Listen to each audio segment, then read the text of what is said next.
Bien, mesdames et messieurs, chers amis, bonsoir. Tout d'abord, je voudrais vous remercier pour avoir bravé le coronavirus, la tempête. C'est très très bien et on vous remercie. Cette réunion est la deuxième réunion de notre campagne qui a démarré il y a 6 mois maintenant. Nous avons présenté il y a 1 mois notre équipe, nos objectifs, un projet pour la ville, un programme et maintenant une méthode. Donc cette deuxième réunion pour vous présenter notre programme basé sur nos grands défis que nous avons retenus suite à de nombreuses concertations, débats et contributions multiples qui nous ont permis de voir, de comprendre, en tout cas d'espérer comprendre quelles étaient vos véritables aspirations pour les 6 années à venir. Alors, ces grands défis, vous allez les voir sur les slides.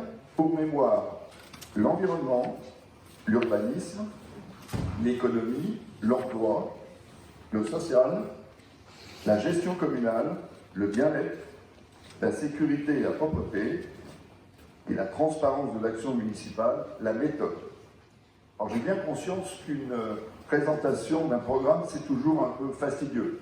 C'est 50 rubriques qu'on va vous présenter, qu'on va vous détailler. Nous avons donc choisi d'illustrer notre propos de façon un peu différente, de façon plus lisible, dynamique et interactive. Chaque intervenant vous présentera par grand défi le détail de notre programme et nous vous proposerons de passer étape par étape aux questions. Alors, 2-3 questions par étape. Pour ce faire, nous allons utiliser un maître de cérémonie, en l'occurrence Marie-Dominique Matré, qui sera notre maître des horloges. Qui est au fond de la salle. Si par le plus grand des hasards, 3 questions, 9 rubriques, ça fait 27 questions. C'est à peu près 6 ou 7 fois ce qu'on fait d'ordre en temps normal. Si par le plus grand des hasards, il y a des questions d'ordre général que vous n'avez pas pu poser, bien évidemment, on répondra à toutes vos questions à la fin de la présentation. Nous allons démarrer très très vite parce que le programme est lourd et je vous propose pour l'environnement, de passer la parole à mesdames Lanus et Stubner.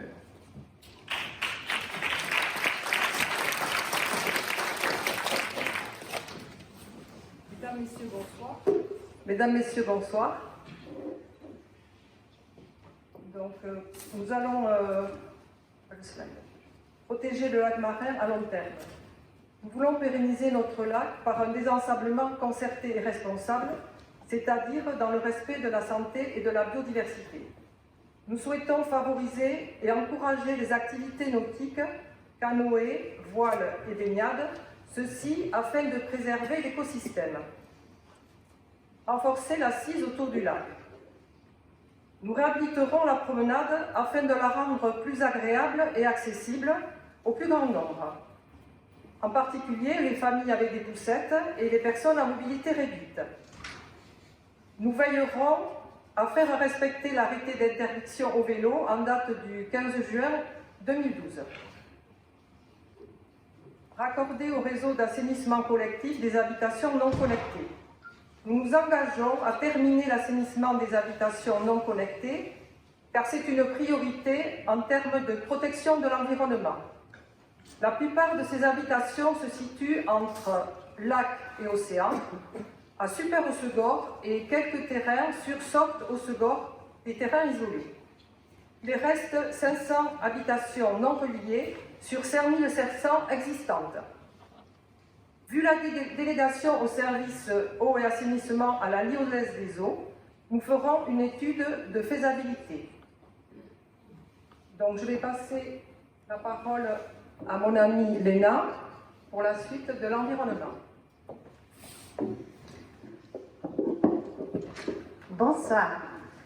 Excuse-moi pour mon français, cela fait 16 ans que j'habite à Sorte-Hossegor, mais je fais toujours des fautes.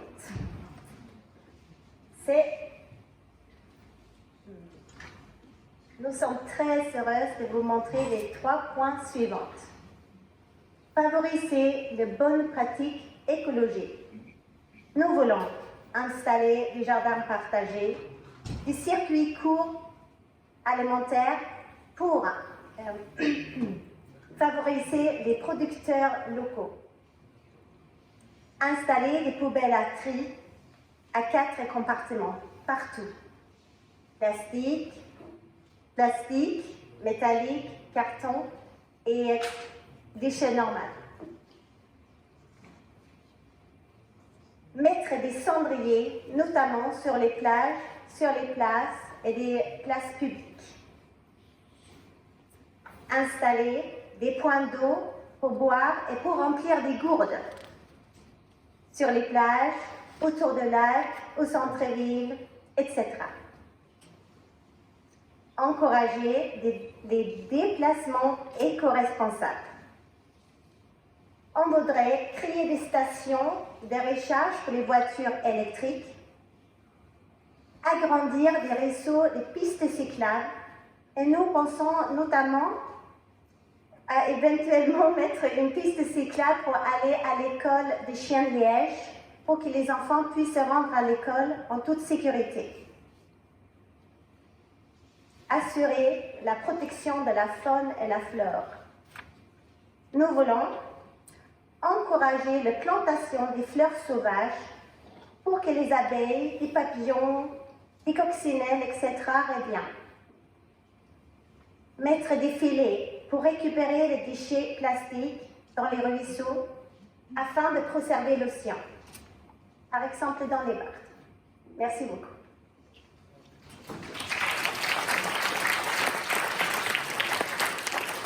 Il s'agit de la première étape. Avez-vous des questions sur l'environnement? Bien, alors on va passer directement, et vous pouvez... Ah, c'est pas vous.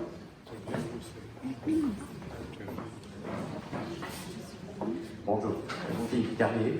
Je voulais vous demander si vous avez déjà une idée de la façon dont vous allez désensabler le lac. Est-ce que vous avez déjà une méthode en vue ou vous êtes en recherche? Alors la réponse est simple, il y a pour l'instant l'arrêté qui est toujours en cours, il y a des travaux qui sont prévus. Nous avons décidé, nous, de reprendre à zéro, parce qu'on sait très bien que les choses ne se sont pas très bien passées, qu'il y a pour l'instant un litige qui est en cours. Nous redémarrerons dès le lendemain, si la chance est prévue, bien évidemment, dès le lendemain des élections, une concertation. On remettra encore autour de la table la CEPANSO, la communauté de communes, la municipalité, le département, tous ceux, toutes les bonnes âmes qui accepteront de renégocier ces travaux. Mais quoi qu'il en soit, on redémarrera immédiatement une nouvelle campagne de désensablement. Alors, quelle sera la forme? Sans doute pas la forme actuelle, parce que c'était des travaux qui étaient trop importants. On passera sans doute pas par le bypass. Il y a d'autres solutions que nous sommes en train d'étudier. Pour l'instant, la décision n'est pas prise parce que je vous rappelle qu'elle est collégiale. Donc, d'une façon ou d'une autre, il va falloir passer par de longues séances de concertation, de discussion, voire de bagarre pour obtenir ce qu'on veut. Mais pour nous, c'est une décision qui n'est pas discutable. D'autres questions?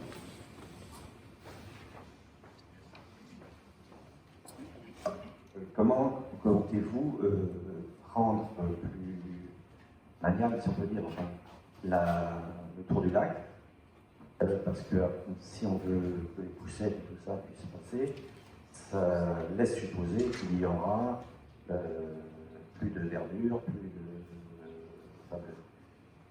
ça sera vénéré tout plat, il n'y aura plus aucune... On parle d'un chemin là. Donc il y a maintenant tout un tas de possibilités techniques pour faire en sorte que ces chemins soient roulables et en tout cas permettent aux mamans de venir avec leurs enfants. C'est un problème important. Ça ne sera nécessairement pas que du sable, mais on regarde en ce moment, il y a tout un tas de possibilités. Ça ne sera pas non plus de l'enrober. Certains m'ont dit tu vas nous bétonner là, c'est une habitude ici.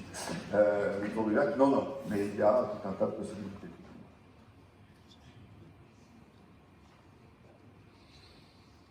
On passe au point suivant, parce qu'il est lourd. Sécurité et propreté. Jean-Pierre.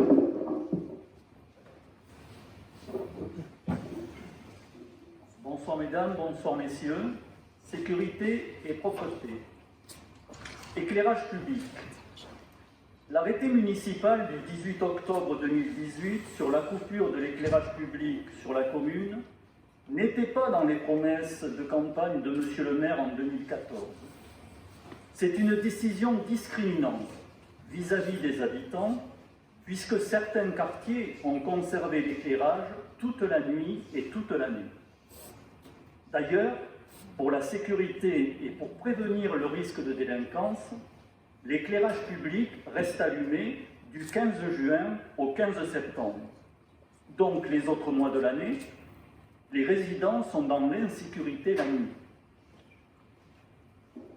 D'ailleurs, pour la sécurité, il y a également l'arrêté municipal qui est très mal vécu par les habitants âgés. Plus de 50% de la population est âgée de plus de 60 ans. J'en suis. Notre engagement, rétablir un éclairage public éco-responsable toute la nuit, toute l'année et sur toute la commune. Également, prise en compte de l'arrêté national du 27 décembre 2018 sur les conséquences de l'excès de l'éclairage artificiel la nuit. Réduction de l'éclairage des bâtiments municipaux. Communiquer avec les commerçants pour réduire l'éclairage des locaux la nuit. Et renouvellement des lampadaires qui seront équipés d'ampoules basse tension, LED, avec le faisceau lumineux vers le sol pour contribuer à la protection de la biodiversité. Réorganisation de la sécurité et de la police municipale. Lors des rencontres, les habitants nous ont fait part d'un sentiment d'insécurité pour les personnes et pour les biens, qui augmente d'année en année. Les habitants ont l'impression que la mairie ne fait rien pour agir contre l'augmentation des faits répréhensibles. Notre engagement, nous sommes conscients que les temps changent et qu'il faut mettre en place de nouveaux moyens sécuritaires. Nous mettrons en place, avec le responsable de la police municipale, tous les moyens humains et matériels pour répondre efficacement aux situations rencontrées, en particulier pendant la saison estivale. Augmentation de la population égale augmentation des incivilités et des délits. Et en même temps, nous aurons des contacts réguliers avec la gendarmerie nationale locale pour mettre en place des synergies efficaces. Vidéosurveillance, développement et maintenance. Il y aurait 100 caméras installées dans la commune. Dans quel état de fonctionnement? La surveillance humaine des écrans de contrôle est assurée à quel moment? Les habitants ont l'impression que la commune est équipée de caméras factices. La vidéosurveillance serait-elle utilisée comme un moyen de communication par la mairie pour nous rassurer? Notre engagement, évaluation des emplacements et de l'état de fonctionnement des caméras et des écrans de contrôle. Développer l'implantation de nouvelles caméras aux endroits sensibles en concertation avec les riverains et les commerçants. Mettre en place une maintenance régulière des installations. Assurer un contrôle opérationnel devant les écrans avec les moyens humains nécessaires. Place des Landais, détente et tranquillité. Nos rencontres avec les riverains et les commerçants confirment que la situation devient très préoccupante concernant la cohabitation entre les riverains et les personnes qui viennent le soir. Des riverains ont reçu des menaces aux personnes et aux biens. Des commerçants ne comprennent pas la passivité de la mairie concernant des faits d'incivilité et délits. Nuisances et tapages nocturnes, bagarres sur la voie publique, trafic en tout genre. En fait, c'est devenu une zone de non-droit. Et également, le traitement insuffisant des ordures et des déchets déposés sur la voie publique. Notre engagement, organisé dès le lendemain des élections municipales, si vous nous accordez votre confiance, une réunion avec les riverains les commerçants et le responsable de la police municipale pour définir les mesures à prendre pour permettre de retrouver un lieu festif, convivial, intergénérationnel, tout en assurant la tranquillité et le repos des riverains. Mettre en place avec le SITCOM une meilleure organisation du ramassage des ordures pendant la saison estivale et lors des manifestations communales. Respect des arrêtés municipaux. Les arrêtés municipaux existent, mais ils ne sont pas respectés, car les contrôles sont insuffisants et les incivilités sont en augmentation significative. Notre engagement, faire respecter les arrêtés municipaux en vigueur sur la commune, en donnant les moyens nécessaires à la police municipale pour effectuer des contrôles et, si nécessaire, verbaliser les contrevenants. Déploiement de sanitaires publics. C'est une évidence. Il manque des sanitaires publics sur les lieux où il y a une concentration de personnes, comme les parkings d'accès aux plages, etc. À noter que la réhabilitation de la zone P2R a permis l'installation de 3 blocs sanitaires fabriqués par l'entreprise MPS de Josse. L'été, dans certains quartiers, la voie publique et les jardins privés servent de toilettes en plein air. Notre engagement, étudier les besoins nécessaires et procéder à l'installation de blocs sanitaires, d'autant plus que, depuis le 1er janvier 2020, le nouveau Code de santé publique précise que le maire est garant de l'hygiène et de la salubrité publique sur sa commune. Un nouveau service mairie alerte voirie. Sur le domaine public de la commune, nous sommes amenés à constater des dépôts sauvages d'objets, des panneaux de signalisation endommagés, des branches d'arbres arrachées, des lampadaires ou des lignes téléphoniques en panne, des graffitis sur les clôtures privées ou sur le mobilier urbain, etc. Notre engagement, création d'un service à la mairie, alerte voirie, service et appel gratuit, 0800 040 150, pour centraliser le traitement rapide des signalements des problèmes rencontrés au quotidien dans l'espace public. Le suivi de la mairie sera adressé à la personne qui a fait le signalement. Pour conclure, Jean-Jacques Tirki et les colistiers de la liste Sorts Hossegor, pour vous et avec vous, nous sommes déterminés et nous tiendrons nos engagements en mettant en œuvre tous les moyens réglementaires pour lutter efficacement contre les incivilités aux personnes et les dégradations des biens privés et publics. Nous serons également à votre écoute lors des permanences hebdomadaires sans rendez-vous à la mairie.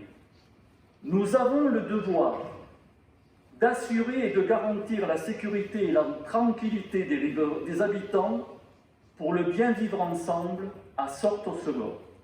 Je vous remercie.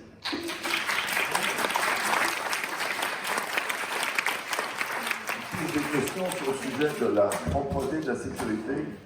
Et pour nous, vraiment un gros problème au cours de nos concertations, on s'est aperçu que les gens ne sentaient pas forcément à quel point les gens étaient en ce moment très désireux de voir des avancées. Est-ce que vous avez des questions là-dessus ?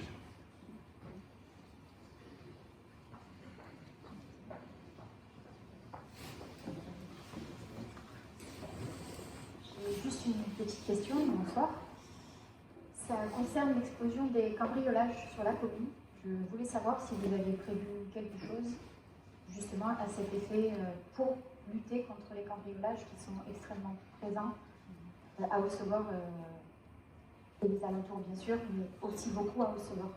Spécifiquement au niveau de, entre la Kémé, au niveau des Landes ? toute façon, on va évoquer le problème des Landais parce que le problème du front de mer, d'une façon générale, est beaucoup plus important que ce qu'on veut bien dire. Nous allons renforcer la police municipale, c'est une évidence absolue. Considérons que le principe des vigiles a démontré maintenant qu'il fallait passer à autre chose. Nous avons beaucoup consulté, beaucoup travaillé avec les gendarmes. Effectivement, nous allons travailler en ce sens et nous allons renforcer la surveillance très fort. Oui, je voulais vous poser une autre question. En ce qui concerne le quartier de la place des Landais, comment allez-vous vous y prendre avec les bars de nuit et les boîtes de nuit qui sont quand même une cause de nuisance extrêmement importante et qui dépassent souvent largement les heures correctement admises pour fermer? C'est toute notre démarche, c'est la démarche essentielle de notre approche. On ne parle plus maintenant de rénovation des landais, de cosmétiques, on parle carrément de requalification. C'est-à-dire que la requalification, ça parle de sécurité, ça parle de propreté, ça parle de commerce, de l'état des commerces, du style de commerce, ça parle du lieu de vie. Il y a des gens qui essaient de dormir la nuit, pas tout à fait simple. Donc c'est toutes ces données qu'on va regarder et qu'on va regarder dans le détail. Ce que l'on remarque, c'est que sur les 3 dernières mandatures, il s'est toujours passé la même chose. En début de mandat, enfin même à la fin du mandat précédent, on a envisagé tout un tas d'actions. Et vous remarquerez qu'à chaque fois, le maire est passé à côté. À chaque fois. C'est fini. Pour nous, c'est un enjeu majeur. Alors c'est un enjeu qui est beaucoup plus important qu'un simple problème de police présente. C'est beaucoup plus grave que ça. On regardera la qualité des commerçants, enfin, la qualité de ce qu'ils font, de ce qu'ils apportent, le type de clientèle qu'ils attirent. C'est tout un travail de fond, c'est un travail qui va prendre du temps, qui prendra sans doute plus de 2 ou 3 ans. Ça sera à l'échelle d'une mandature, mais c'est là-dessus qu'on va travailler, effectivement. On a atteint un point de non-retour.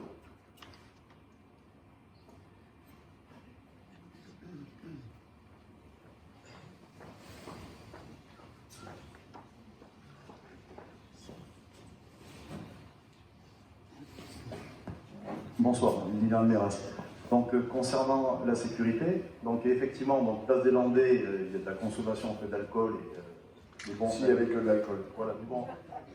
Concernant l'alcool, déjà, bon, elle est en tenue légale lorsque c'est consommé en fait dans les lieux, les lieux dédiés. Maintenant, il y a une consommation d'alcool qui se fait aussi en fait dans les rues, en fait, en périphérie de la place des Landais. Toutes les rues en fait dans une périphérie à 500 mètres carrés. Et donc, comment vous allez traiter en fait justement les apéros-coffres qui sont organisés très régulièrement au beau jour dans ces rues. Depuis quelques années, ça ne fait qu'empirer. Le problème des apéros-coffres, c'est le problème majeur, parce que les jeunes sont libres bien avant d'arriver au Landais. C'est un problème de présence, voilà. C'est un problème de présence de police, de gendarmerie. Voilà, il faut qu'on renforce les effectifs, il faut qu'on fasse respecter les arrêtés, il faut qu'on soit beaucoup plus strict. Voilà, c'est aussi bête que ça. C'est pas facile, hein, et ça prendra du temps. Et on sera assez mal perçu au début. On est conscient de ça. Alors, si vous permettez, pour compléter ce que vient de dire Jean-Jacques Tirkit, il y a un arrêté municipal qui interdit justement ce que vous appelez ces apéros-coffres. Mais l'arrêté n'est pas respecté, n'est pas appliqué. Mais il existe. Le problème, il est là. Ce que je vous disais, ils ne sont pas respectés, les contrôles sont insuffisants. Alors, si vous nous faites confiance, sachez que nous ferons en sorte de les faire respecter efficacement. Nous nous engageons, nous sommes déterminés. On vous doit ça parce que nous sommes aussi habitants d'Hossegor et dans notre équipe, il y a des personnes qui subissent justement ces problèmes, qui sont riverains de la place des Landais. Bon, nous sommes parfaitement au courant de ce qui passe actuellement et ça ne peut plus durer comme ça. S'il vous plaît, c'est pas une question, mais c'est pour abonder dans ce que vous dites. C'est vrai qu'il y a cette consommation en apéro-coffre, c'est vrai qu'il y a des trafics divers, et comme l'a dit M. Tirkit, c'est vraiment une zone de non-droit. Et en fait, c'est pour ça que ces gens viennent et s'en donnent à cœur joie. Et à partir du moment où il y a la volonté de faire respecter ces arrêtés et de montrer qu'à Hossegor, on ne va pas pouvoir faire n'importe quoi, inévitablement, en plus de votre action, les gens ne viendront pas s'en donner à cœur joie comme ils font actuellement. C'est une réputation qui est à remettre en ligne, et ça c'est important, et ça ira dans le sens de ce que vous allez faire.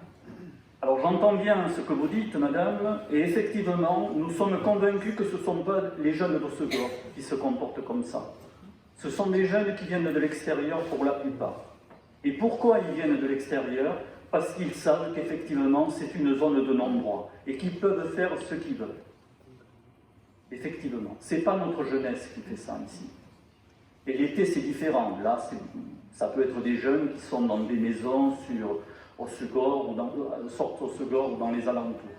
Mais actuellement, pas plus tard que samedi dernier, place des Landais, il y a eu 2 bandes qui se sont affrontées. Nous avons une vidéo qu'un riverain nous a fournie. Ça s'est terminé avec l'ambulance des pompiers à 5 h du matin.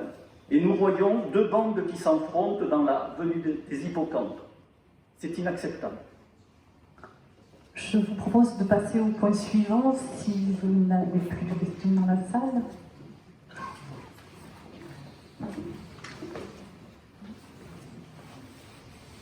Alors, logement et urbanisme, on en a beaucoup parlé au cours de la première réunion. On a parlé de densification, de permis de construire.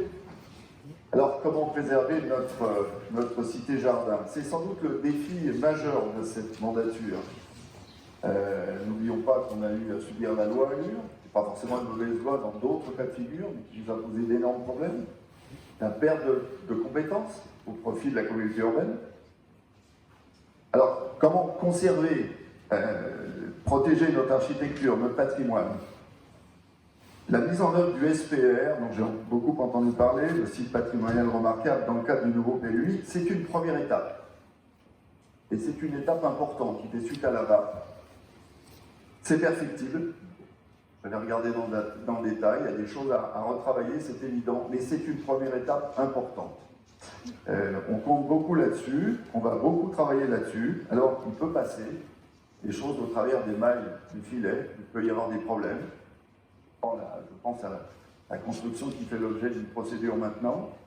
Je ne suis pas sûr du tout que ça soit suite à un problème de SPR, un problème de non-respect des règles de la part des élus, surtout.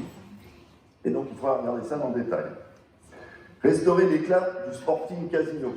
Ça aussi, c'est un projet dont on parle tous les 6 ans. Bon, on est venu maintenant à un moment où on ne peut plus faire autrement. Premièrement, parce que sa qualité patrimoniale qui se dégrade jour après jour, on ne peut plus faire autrement. Et deuxièmement, parce que par rapport à notre projet, c'est important en termes de tourisme et en termes d'outils culturels. Nous engagerons donc effectivement, sur la base de l'étude qui a été faite par la mandature précédente, des travaux, mais que nous regarderons dans le détail quant à son financement et quant à sa mise en œuvre. On a beaucoup parlé des Landais, on avait prévu quelque chose. Je pense que le moment est venu maintenant de réfléchir en profondeur à ce qui est devenu la place des Landais, l'îlot Gomez, le front de mer en général. Parce qu'il y a aussi des problèmes tout au long du front de mer. La problématique ne se résume pas à l'utilisation que l'on fait actuellement, mais à son devenir. Le peu d'investissement prévu dans les budgets primitifs, je rappelle 700 000 par an, c'est à peine de la cosmétique, c'est un peu de peinture, démontre bien le manque d'intérêt que les maires précédents ont accordé à la problématique de la centrale. Nous engagerons donc dès les premiers jours une véritable étude de requalification intégrant l'ensemble des problématiques, je l'ai dit, sécurité, propreté, activité touristique, commerce et lieu de vie.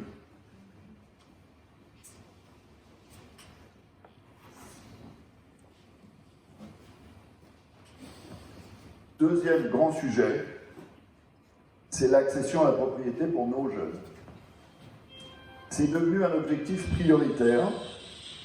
Nous sommes une des rares communes, je l'avais dit la dernière fois, ça me paraît très important, avoir perdu des habitants.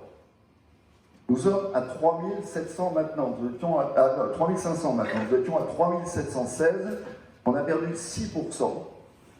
C'est regrettable, c'est même un échec. Alors, une des raisons principales, et ce n'est pas la seule, c'est l'emballement des prix du foncier. plus 71% dans les zones tendues ces 10 dernières années, nationalement. Nous concernant, c'est près de 100%. C'est-à-dire qu'en 10 ans, certains de nos terrains ont doublé. C'est pas possible, c'est inacceptable pour les jeunes couples. Une des hypothèses auxquelles nous réfléchissons serait la mise en œuvre de la loi Laglaise. Alors, cette loi a pour objectif de mettre fin à l'emballement des prix du foncier. Ponctuellement, bien évidemment, pas partout. Le projet de loi a été voté à l'Assemblée nationale fin novembre 2019. Il prévoit de dissocier le bâti du foncier, ce qui permettrait à de jeunes ménages, pensez-y, souvent nos enfants, voire nos petits-enfants, de rester vivre ici. Alors, il y a d'autres solutions. Il y a une opération qui a été montée par l'équipe Soubest il y a 10 ans maintenant, 12 ans maintenant, en face de l'Intermarché, qui est une opération qui dédie très bien. Il y a également un process de logements sociaux dans le cadre du SPR. Mais on ne pourra pas s'exonérer de passer par ces choses-là. Il n'est pas pour l'équilibre générationnel de notre ville, sauf à devenir un musée, ce que personne ne souhaite. Alors, agir au sein de la communauté urbaine. Alors, concernant le PLUI, quoi qu'il arrive, nous agirons, puisque nous sommes la seule commune qui dispose d'un SPR. Donc ça, c'est plutôt un plus majeur. Pour le reste, bien évidemment, tout dépendra des équilibres politiques. Je ne suis pas sûr que ça soit le mot maintenant, puisque plus personne n'ose afficher de parti politique, mais en tout cas, un équilibre citoyen pour nous permettre de peser beaucoup plus fort dans les choix de la communauté urbaine. Est-ce qu'il y a des questions sur le logement? Il y en avait toujours beaucoup sur... Oui? Pas de questions? Je suis pas sûre d'avoir besoin de micro. Est-ce que vous envisageriez de réouvrir la boîte du casino? Pardon? On m'entend pas. Bonsoir. Alors merci. Est-ce que vous envisageriez de réouvrir la boîte du casino du Sporting? Nous, non. Je ne peux pas être plus précis, non. Merci. On a quand même beaucoup de boîtes. Non, pas tant. Pour la petite histoire, la boîte du casino a été fermée par arrêté préfectoral parce que des gens ils venaient armés à Osgore. Ça va, passe à autre chose. Quoi. Pour notre ville, il faut passer à autre chose. Une autre question? Passe au commerce. Alors, je vais passer la parole à Brigitte et Victoria.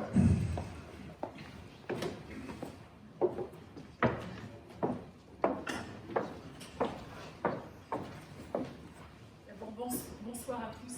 On m'entend? Non. On m'entend pas? Il n'est pas branché.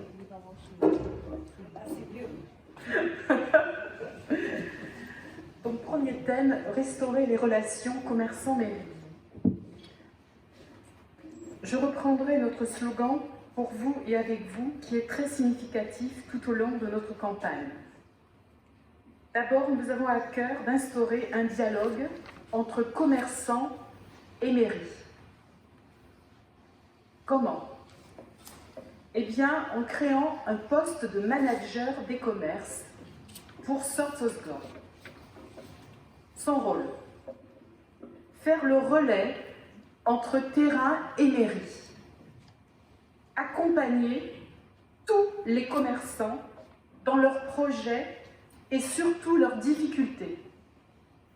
Ceci, bien sûr, avec les associations en place, celles du centre-ville, de Pédebert, du Bourg et Place des Landais. Notre objectif, c'est surtout l'écoute et les solutions pour faire vivre notre station à l'année. Étroitement liée au centre-ville, c'est la zone Pédebert, le développement de la zone Pédebert. Bien sûr, en collaboration avec Max et Eurocima, nous mettrons tout en œuvre pour l'accomplissement des futurs projets de la zone Pédebert. Cette zone Pédebert est un nid de jeunes créativité et de talent. Nouveauté, Nous aimerions mettre en place une navette électrique, je dis bien gratuite, pendant les vacances scolaires pour faire le relais entre la place des Landais, le centre-ville, le bourg de Sort et Pé-de-Berre.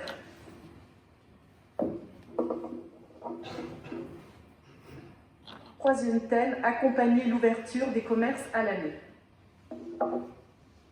Ça, c'est un très gros problème parce que je suis commerçante depuis 20 ans et je sais de quoi je parle. Le gros point noir sur Hossegor, c'est le turnover important de magasins d'une année sur l'autre, image d'une économie peu performante à nos yeux. Nous voulons développer l'ouverture de commerce à l'année et limiter le recours aux baux précaires afin de dynamiser l'offre commerciale sur 4 saisons. Il nous paraît essentiel, voire indispensable, de favoriser des baux 369 ou de mettre en place, en concertation avec la mairie, les propriétaires et les commerçants, un plan de rotation des locaux au bout de 36 mois pour pouvoir enfin pérenniser une activité commerciale et surtout fidéliser une clientèle, ainsi développer un dynamisme durant toute l'année. Nous pensons que cela amènera des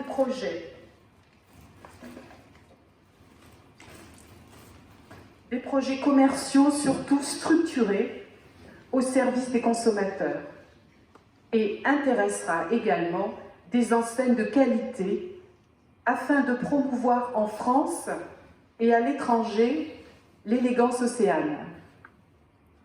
Je vous remercie pour votre attention. Je passe la parole à Victoria.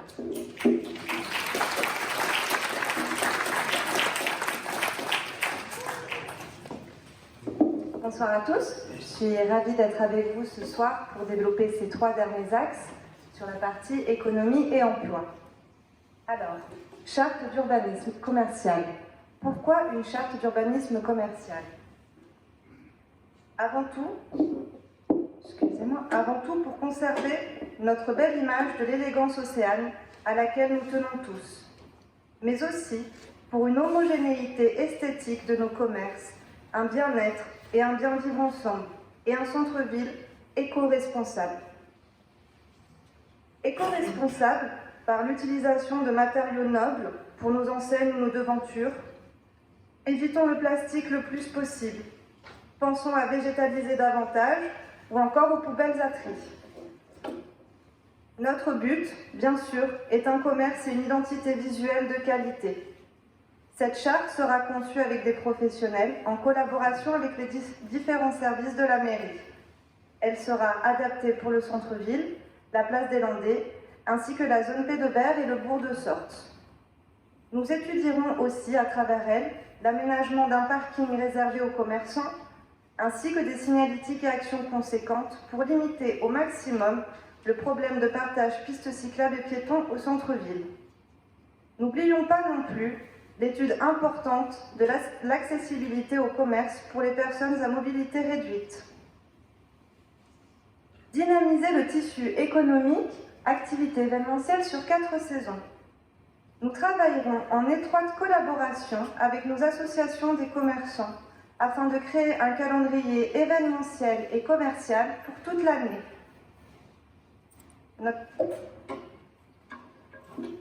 Pour Noël, par exemple, nous aimerions faire vivre davantage l'esprit et la magie de Noël par une décoration plus lumineuse, plus actuelle et plus conviviale, ainsi que par la création d'un village et un marché de Noël. Il nous paraît aussi impératif de faire vivre davantage Noël au bourg de Sorte ainsi qu'à Pé-de-Berre. Pour notre période estivale, juillet-août, nous étudierons la possibilité d'un centre-ville piéton avec un plan d'accès, un plan de circulation adapté. Ceci sera beaucoup plus sécuritaire, beaucoup plus facile d'accès et beaucoup plus écologique encore une fois. La braderie des commerçants. Nous savons que c'est un événement extrêmement important de fin de saison. Nous actualiserons et renforcerons la communication ainsi que l'organisation de cet événement. Synergie entre commerçants du centre-ville, du centre-ville, du bourg, de la zone Pédebert et de la place des Landais. Si nous sommes élus, nous avons encore beaucoup d'autres idées pour dynamiser le centre-ville ainsi que les autres points forts de Sorts-Sauzegorre sur 4 saisons. Nous serons ravis d'étudier tous ensemble lors de réunions mairie commerçants pour développer avec vous une synergie entre tous les commerçants de Sorts-Sauzegorre. Merci.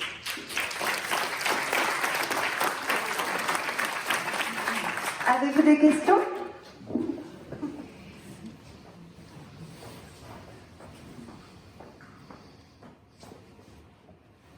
Bonsoir, Jean-Paul Castignol. Est-ce qu'il existe des possibilités fiscales pour inciter les propriétaires bailleurs à transformer leurs baux de baux précaires avec actuellement des loyers qui sont absolument extravagants? Ce n'est pas pour les forcer, mais pour les inciter à passer en baux 369, étant entendu que le risque qu'ils veulent éviter, c'est évidemment de perdre la propriété commerciale de leur établissement. Alors vous avez très très bien résumé le problème, parce qu'en tant que commerçante, je suis aussi confrontée à ça. Je vais laisser Jean-Jacques vous répondre à cette question. Moi aussi. Est-ce qu'il y a... Alors, il y a des incitations fiscales, oui, effectivement. Non pas pour obliger les gens à passer des baux précaires au 369, parce que là, on touche à la liberté du commerce, ça non. En revanche, il y a des expériences en France où on peut jouer sur la durée des baux précaires ou imposer des baux précaires au moins de 3 ans, avec le changement des boutiques et en incitant assez fortement les propriétaires, pas toujours très agréable, de façon à ce que nos centres-villes, on ne l'a pas encore assez dit, on va le dire par rapport à notre campagne culturelle, ce qui est important pour nous, c'est de faire en sorte que ces communes vivent toute l'année. Il n'y a rien de plus triste que de voir des boutiques fermées en hiver. C'est une tristesse absolue. Ça tient essentiellement aux baux précaires. Donc, que l'on puisse permettre, avec des incitations fiscales, à ce que ces boutiques soient en permanence ouvertes, quitte à ce qu'elles ne démettent. Je sais bien que les commerçants ici présents voudraient du 369, c'est compliqué. Et c'est très compliqué de l'imposer. Mais faire des incitations permettant d'avoir des boutiques au moins sur 3 ans, permettre à un commerçant de s'engager un peu sur le long terme, là, nos charmantes voisines, c'est 8 mois leur baux. Enfin, c'est hallucinant. On est à peine en place qu'il faut déjà déménager. Ça, on va le faire. En tout cas, on va y réfléchir. Il y a des expériences de ce type à Saint-Jean-Luz et on semble-t-il très bien marché. Oui, voilà. Et surtout, ce qui est très important, si jamais on ne peut pas obtenir de bail 369, c'est à nous, ainsi que commerçants et propriétaires, de mettre en place ce qu'on appelle une rotation des locaux, justement entre locataires. C'est-à-dire que comme ça, quand les 36 mois sont passés pour la boutique A, la boutique B reprend la boutique A, etc. Du coup, les boutiques resteront ouvertes à l'année. Est-ce qu'il y a d'autres questions? D'autres questions à ce sujet suivant? Merci. Je vais donner le micro à moi-même. À Jean-Jacques. Merci.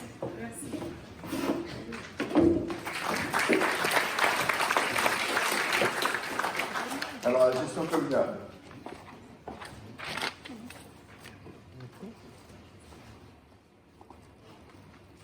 Proposer des financements efficients des projets. J'en ai parlé. Ça tient essentiellement au problème du financement du casino et des 6-7 millions qui avaient été prévus. Est-ce que c'est vraiment sérieux? J'en suis pas sûr du tout. Il faut veiller à ce que l'argent public, votre argent, soit toujours investi de façon efficace, en bon père de famille. C'est l'engagement que nous prenons, nous. Il existe tout un tas d'autres solutions pour lesquelles il faut discuter. Des solutions de financement structurées pour des ouvrages de ce type, c'est même ce qui s'applique le mieux. Des subventions culturelles. On y pense, on y réfléchit, on prendra des contacts. C'est important. Stabiliser la pression fiscale communale, j'en ai aussi beaucoup parlé. Alors j'ai entendu dire beaucoup de choses et beaucoup de bêtises ces derniers jours. Contenir les impôts, voire s'engager résolument vers une diminution, c'est pour nous un engagement prioritaire. Sur la précédente mandature, les impôts n'ont pas été contenus. Ou alors on ne compte pas de la même façon. La charge fiscale tirée de la taxe foncière pour la partie municipale, je ne parle pas des errements de la communauté de communes et du département, a augmenté de 11%. Je vous invite à faire le calcul au cours de la mandature. Ça n'est pas acceptable, c'est simplement le jeu des bases fiscales. Donc l'État, tous les ans, vous donne une nouvelle référence. Quand vous êtes vertueux et vous recalculez le taux par rapport à cette référence, soit vous vous appuyez dessus et vous vous retrouvez à plus 11% à la fin du mandat en prétendant que vous n'avez pas augmenté les impôts. Ça n'est pas vrai. Alors vous me direz, augmenter de 11% dans un océan de 46-50%, ça ne se voit pas. Mais le moins qu'on puisse dire, c'est que ça n'est pas très sérieux. Et on s'engage, nous, à ne plus jouer sur ces bases fiscales.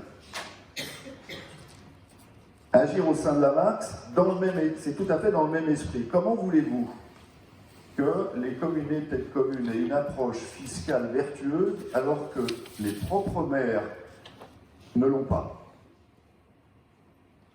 C'est aussi simple que ça. Et c'est comme ça que vous voyez fleurir des sièges sociaux à 8 millions, des investissements considérables sur lesquels plus personne ne peut rien faire. Il convient pour un maire d'avoir une attitude la plus vertueuse possible. C'est la seule façon pour lui d'agir auprès de la MAX. Parce que là, il tient parole. C'est en cela que nous agirons auprès de la MAX, si par hasard, on n'a pas la chance en plus d'avoir d'autres équilibres. Mais pour nous, c'est très très important. Renouer le dialogue avec les municipaux. Alors, les services publics sont notre bien commun. Je l'avais dit la dernière fois. Ils sont les garants de la cohésion sociale. C'est par les services municipaux que passe le dialogue entre les élus et les citoyens. Rien ne peut se faire sans des équipes municipales disponibles, motivées et formées. Or, pour la première fois, me semble-t-il, je dis ça mais j'en suis sûr, il y a eu des mouvements sociaux, c'est la première fois que ça arrivait. À Osgore, dans notre petite ville, une grève. Bon. C'est un malaise évident, c'est inacceptable. Bon. Nous mettrons donc en place un correspondant élu, un DRH spécifique pour ces problèmes de rapports sociaux. Nous avons évoqué le dialogue avec les municipaux. On a le même problème avec les citoyens. Pendant 3 ans, il y a eu des permanences. Ces permanences ont existé les 2 premières années. Elles ont été l'occasion d'un échange permanent et surtout une source d'information considérable. Je peux dire que c'est à cette occasion que j'ai appris ce qu'étaient les citoyens d'Osgore. J'ai appris des quantités de choses. Il faut restituer cette chose-là. Au cours de ma carrière, j'ai eu l'occasion de travailler qu'avec des élus, et parfois des très grands élus, des ministres maires, à l'époque où c'était possible.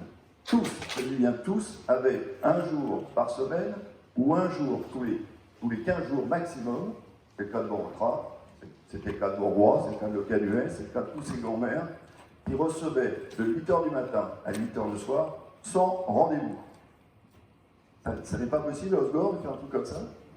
Bien évidemment. Il faut remettre ça immédiatement. C'est pour nous la meilleure source d'information qu'il puisse y avoir. Alors, des conseils de quartier. C'est peut-être un mot un peu fort. Mais en tout cas, au cours de nos multiples discussions, j'ai souvent entendu parler de comité de quartier, de comité des fêtes. Enfin, c'est un peu la chose, cette chose-là. Avoir un rapport avec, par exemple, les quartiers de la plage, les quartiers des Landais, pourquoi pas le centre-ville, pourquoi pas Sorts, qui sont un retour, qui ne soit pas forcément une association, mais un correspondant avec lequel on puisse discuter en permanence. Ça existe pratiquement partout, nous le mettrons en œuvre, on mettra peu de formalisme, mais nous le ferons. Est-ce qu'il y a des questions ?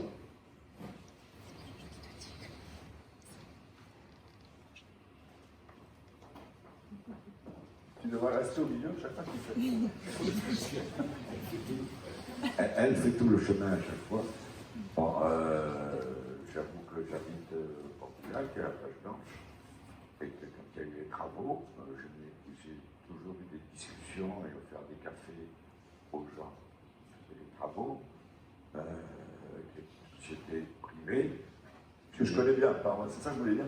Peut-être que vous la connaissez bien, oui, c'est sûr que vous la connaissez, mais c'est pas là le problème. Ces gens, ils faisaient ce qu'ils pouvaient faire dans la mesure où ils avaient un contrat et ils avaient affaire. Mais je n'ai jamais vu une seule personne de la mairie, des services municipaux, un directeur, quelqu'un qui organise, etc., etc. J'ai jamais compris pourquoi. J'avais pu discuter, j'ai discuté avec les écologistes qui ont bloqué, les écologistes qui ne voulaient pas bloquer, qui voulaient enlever les herbes, certaines herbes, pas d'autres, etc., etc. Et j'ai discuté avec les tas de gens, parce que je suis ouvert. Je suis assez écolo aussi, donc je ne veux pas qu'on bousille le lac, je ne veux pas qu'on bousille la plage. Et aller sur la plage blanche à l'heure actuelle, regarder un petit peu à gauche, vous allez voir ce qui s'est passé. C'est une catastrophe. Et personne n'a rien vu, personne n'a rien vérifié. Et à l'heure actuelle, les pailles blanches ont été mises devant la poupe d'Atula, vous en parliez tout à l'heure, pour que tout le monde puisse circuler. Devant chez moi, tout le monde circule, et quand ils arrivent devant chez moi, ils ne peuvent plus circuler. Pourquoi? Parce que le sable n'a pas été enlevé, et quand les grandes marées arrivent, le sable vient sur la promenade, les gens avec leurs poussettes, etc., ne peuvent plus circuler. Mais personne ne s'en est occupé. Par contre, la plage de l'autre côté, parce que une terrasse qui me permet de voir quasiment tout le lac, la plage de l'autre côté, où se font des travaux sur oui. J'ai vu des plaques mécaniques, j'ai vu des bulldozers, j'ai vu des trucs pour tout arranger cette plage, qu'elle soit correcte. La plage des Chênes est devenue énorme, elle était toute petite, elle est devenue énorme, mais la plage blanche, elle est oubliée. Je ne veux pas défendre ma plage. Et ce que je veux dire, c'est que je ne comprends pas pourquoi il n'y a pas une ouverture à ce niveau-là et pourquoi personne ne passe, personne ne demande.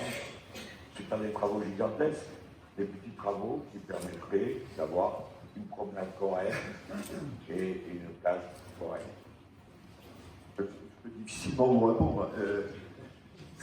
Ce problème de dragage a été une succession de procédures, de procès. Donc, bien évidemment, je n'imagine mal ni les gens des services techniques qui risquaient de se prendre des coups, ni les gens de la ville de Capbreton se présenter au niveau du chantier pour se faire insulter. Donc, j'ai pas grand-chose à dire là-dessus, si ce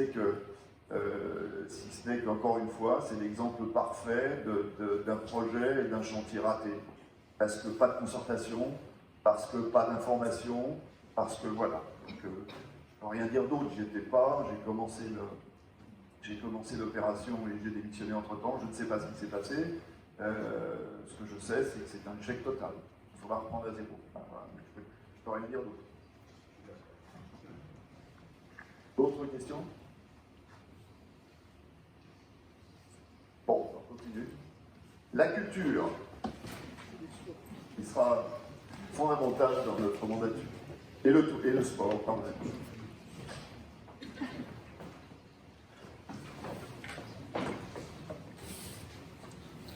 C'est branché. Voilà. Ça tient pas, hein. Donc on va tenir aussi. Alors le bien vivre. Le bien vivre ensemble, c'est bien sûr pour la culture, le sport et le tourisme dans notre chère ville d'Hossegor. Nous avons un premier défi qui va être de fêter les 100 ans de la station balnéaire en 2023. Ce centenaire ne passera pas inaperçu. Participatif, avec les habitants, les associations, les écoles et les bénévoles. 3 ans pour le préparer, un sacré beau défi. En ce qui concerne l'offre événementielle et culturelle, qui doit être de qualité et sur 4 saisons. Outre le développement et le soutien de l'existant, elle se doit de soutenir les courants artistiques émergents, d'élaborer une offre événementielle tout au long de l'année, tout en conservant une certaine harmonie dans ses propositions. Les animations importantes dans notre ville, eh bien sûr, ça a été évoqué par la commission commerce, les animations des fêtes de fin d'année, outre l'arrivée du Père Noël à Noël, beaucoup de touristes et de citoyens d'Hossegor arrivent pour après Noël jusqu'à la fin des vacances. Il serait utile quand même de prévoir des fêtes de fin d'année dans la ville. Je ne reprendrai pas ce qu'a pris la commission commerce, mais tout est dans la décoration et l'animation. Un carnaval, et puis peut-être relancer la fête du lac, que nous avons connue dans notre jeunesse. Quelques événements, bien sûr, des événements toute l'année, autour de thèmes tels que la littérature et le cinéma, les arts, des expositions, la musique avec des concerts, l'art de la table landaise pendant la semaine du goût, et puis la mode, bien sûr, qui anime notre village quand même et qui attire beaucoup de monde. Les relations entre la municipalité et les acteurs du tourisme seront appelés bien sûr à participer tous les acteurs de la vie touristique et culturelle. Hôteliers, restaurateurs, associations et commerçants. Notre office de tourisme, bien sûr qu'il faut la garder, notre office de tourisme, mais il faut la garder dans son rôle premier, qui est celui de promouvoir le tourisme. S'agissant quand même d'une subvention de 400 000 €, il faudra peut-être en redéfinir les missions.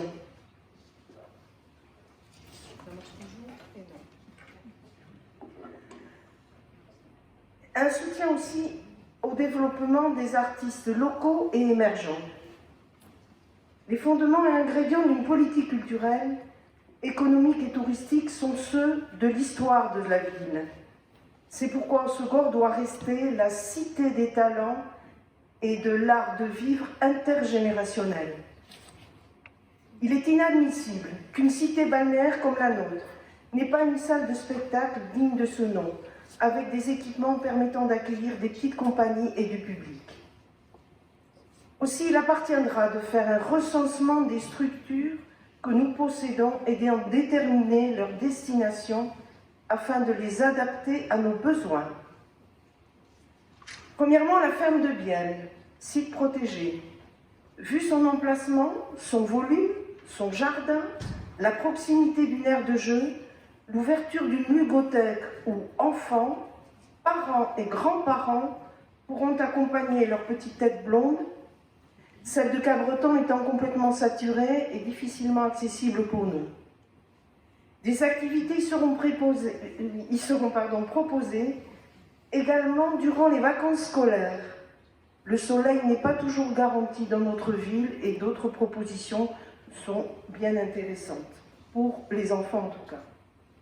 Le Rex, actuellement seule jauge intéressante et aux normes d'accueil du public. La salle du Trinquet, dont la vocation n'est pas vraiment définie. Nous nous y trouvons aujourd'hui. Le Sporting Casino, actuellement sous-exploité, offre toutes les possibilités d'aménagement et doit devenir le centre névralgique de la vie culturelle, économique et sociale de la vie toute l'année. Par exemple, l'ancien cinéma bengali que nous avons aussi connu dans notre enfance, bon, il suffit juste de quelques sous, mais il est là. Et on pourrait quand même le remettre en circuit. Il est magnifique en plus. Et a une bonne jauge. En ce qui concerne la programmation, c'est important. Nous avons des associations qui se démènent pour faire de bonnes programmations, mais il faudra absolument qu'il y ait une interaction entre les villes voisines afin d'être cohérents dans nos propositions, tout en respectant l'identité de chacune. Voilà. Je passe la parole à Éric Aureau qui vous parlera du sport.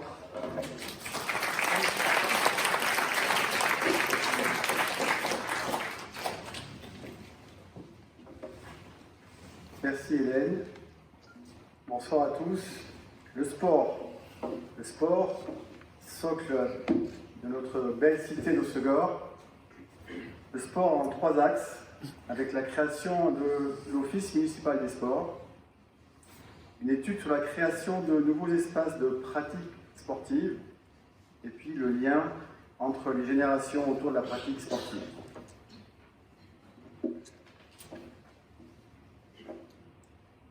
Nous souhaitons la création d'un office municipal des sports suite à un constat.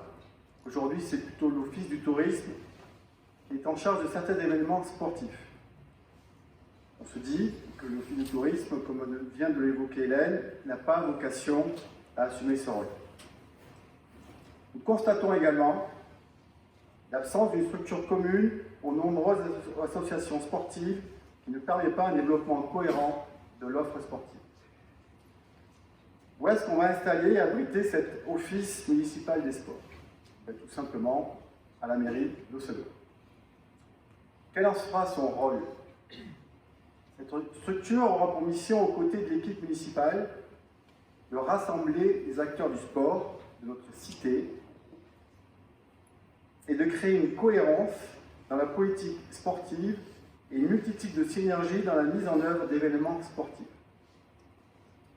Ce sera le reflet de l'ensemble de la population, notre population. Cette structure accueillera des représentants des différentes activités sportives, des représentants du tissu économique, social, environnemental et culturel, tous concernés par les activités sportives, ainsi qu'un ou plusieurs élus. Fait marquant, sa présidence ne sera pas confiée à un élu. Quels en seront les effets? L'action municipale fera l'objet d'un diagnostic initial des pratiques sportives réalisé avec les acteurs locaux du sport.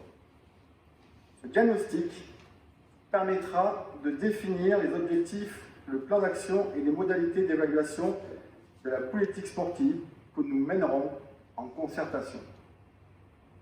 L'idée est de mettre en place une politique sportive autour des fameuses 4 saisons. Ça revient assez souvent. Vous avez compris que c'était un fil rouge important pour nous. En développant également le lien social et les interactions entre les associations et en définissant une stratégie événementielle sportive municipale cohérente. Voilà pour la création de l'Office municipal des sports. Concernant l'étude sur la création des nouveaux espaces de pratique sportive, nous avons étudié avec les acteurs locaux la création et le développement de nouveaux espaces pratiques pour tous à l'intérieur et à l'extérieur. Par exemple, une école de natation en site naturel, avec le canal et le lac. Couvrir la piscine du casino, qui nous permettra d'avoir une activité l'hiver aussi. La création d'un mur d'escalade d'un parcours type acrobranche. Site d'espace de randonnée pédestre, qui viennent s'ajouter à ce qui existe déjà. Équipement de fitness en site naturel, on peut envisager autour du lac, du parc Rosny, ou le long du boulevard de la Mer, ou à la plage Chute. Et puis en complément de l'existant, des pistes cyclables complémentaires au réseau existant. Voilà concernant la création de nouveaux espaces de pratique sportive qui viennent s'ajouter évidemment à l'existant. Concernant le dernier point, le lien entre générations autour de la pratique sportive, je vais laisser le soin à Agnès, qui va développer ce point lors de son item social et enfance. Si vous avez des questions, nous sommes à votre écoute. Une question spécifique sur la culture et le sport.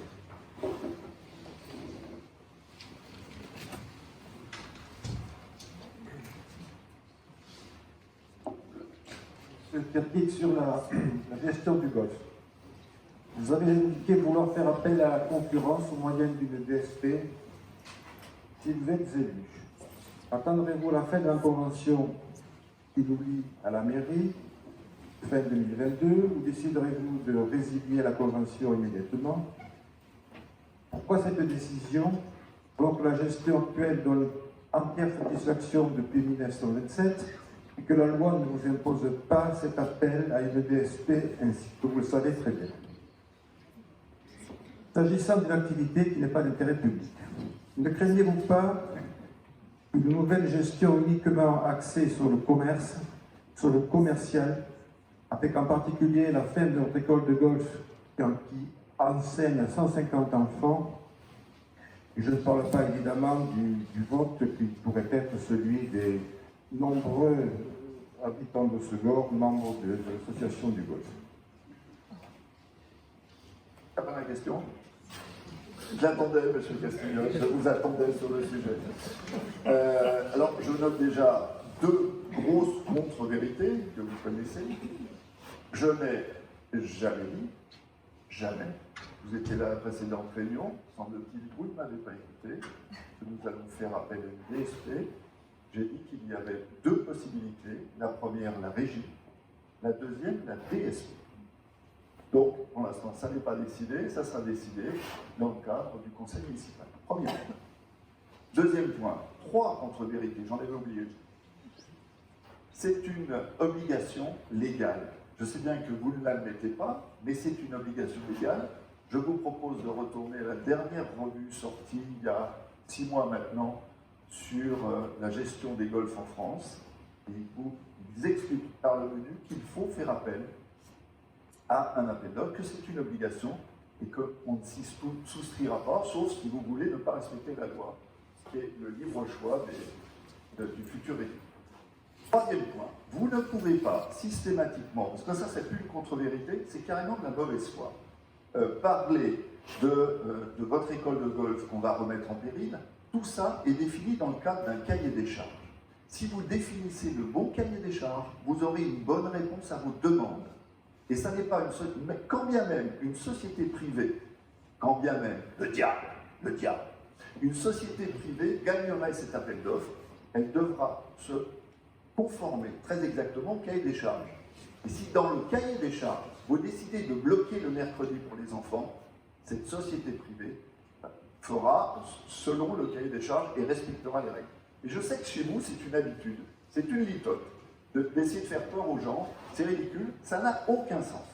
C'est un mensonge, je suis obligé de vous le dire, je vous l'ai déjà dit il y a 6 ans, je vous le redis aujourd'hui, quoi qu'il arrive, vous passerez par un appel d'offres, et quoi qu'il arrive, nous définirons un cahier des charges dans lequel la société s'inscrira ou pas. Point final. Mais ça n'est pas... tout ce que vous dites, c'est pas vrai, c'est un mensonge. Et vous ne pouvez pas dire ça.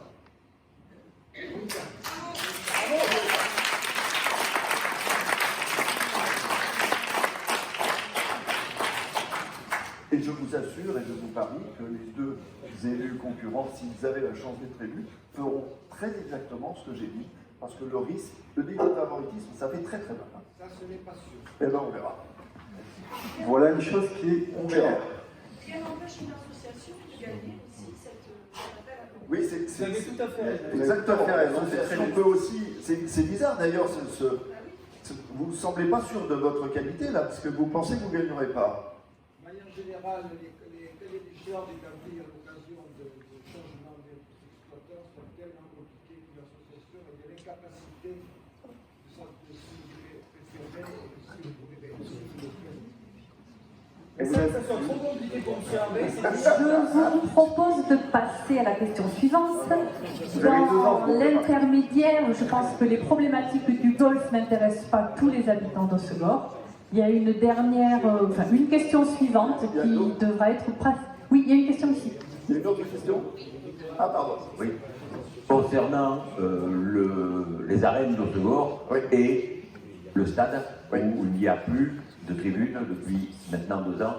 Donc de ce fait, on ne peut plus pratiquer de faire de compétition officielle, de fait de la non-qualification du terrain. On peut s'y entraîner, on peut faire des ateliers pour les enfants, mais aujourd'hui, aucune compétition officielle ne peut se dérouler sur ce terrain, lequel n'est pas qualifié par la fédération, par la Ligue. C'est une question et une affirmation. Il n'est pas qualifié, c'est une affirmation. Non, mais est-ce qu'il y a une question derrière ça?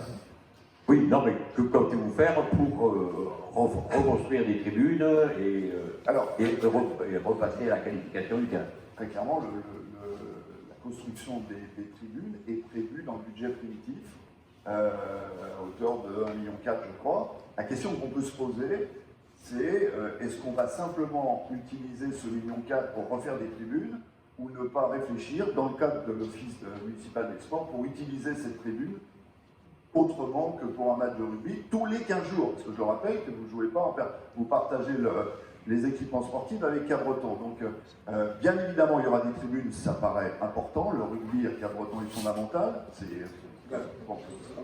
Osgore, pardonnez-moi, est fondamental. Mais on ne peut pas envisager 1,4 million d'investissement sans optimiser cet investissement. C'est ce qu'on dit. Mais il est prévu. Je parlais des tribunes, mais il y a aussi les vestiaires. Oui, quand je dis qu'il est les vestiaires sont dans les tribunes. Hein. Oui. Parce que là, ce serait vraiment 1,4 million sans vestiaire. Là, il y aurait problème. Il faut savoir, bon, oui, c'est vrai que Cabreton, Haussegor, une semaine sur deux, mais quand il y a un match à Haussegor, à Cabreton le dimanche, actuellement, les juniors, les cadets et les filles jouent à Haussegor, donc c'est pas un dimanche. Il n'y a pas de débat là-dessus, on n'est pas contre. Hein.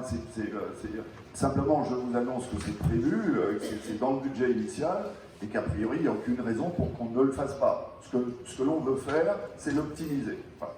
Parce que, bon, on a été sollicité par d'autres fédérations, d'autres clubs sportifs qui nous disent, puisque vous investissez 1,4 million, pourquoi ne pas optimiser ça et pourquoi ne pas nous permettre, nous, d'utiliser ces équipements? Pourquoi pas? Mais vous aurez des tribunes, là, de ce point de vue-là, il n'y a pas de problème. Par contre, je n'ai pas compris le rapport avec les arènes. Parce que les arènes actuellement fonctionnent, disons, un mois l'été, pour 2 spectacles par semaine, qui se chevauchent. Un peu plus que ça.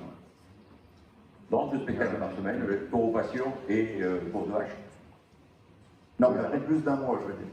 Oui, la grosse fréquentation, c'est quand même sur un mois, 14 juillet, 15 août, comme toute saison. Et est-ce qu'il faut pérenniser cette... C'est un gros sujet. C'est un gros sujet. Est-ce qu'il faut les pérenniser? Oui, sans doute, parce que ça fait partie de la culture, ça fait partie de... C'est une demande. Est-ce qu'il faut les pérenniser à cet endroit? Ça, c'est une autre question, parce qu'on parle beaucoup de parking, on parle beaucoup de... Et il y a sans doute d'autres endroits pour le faire.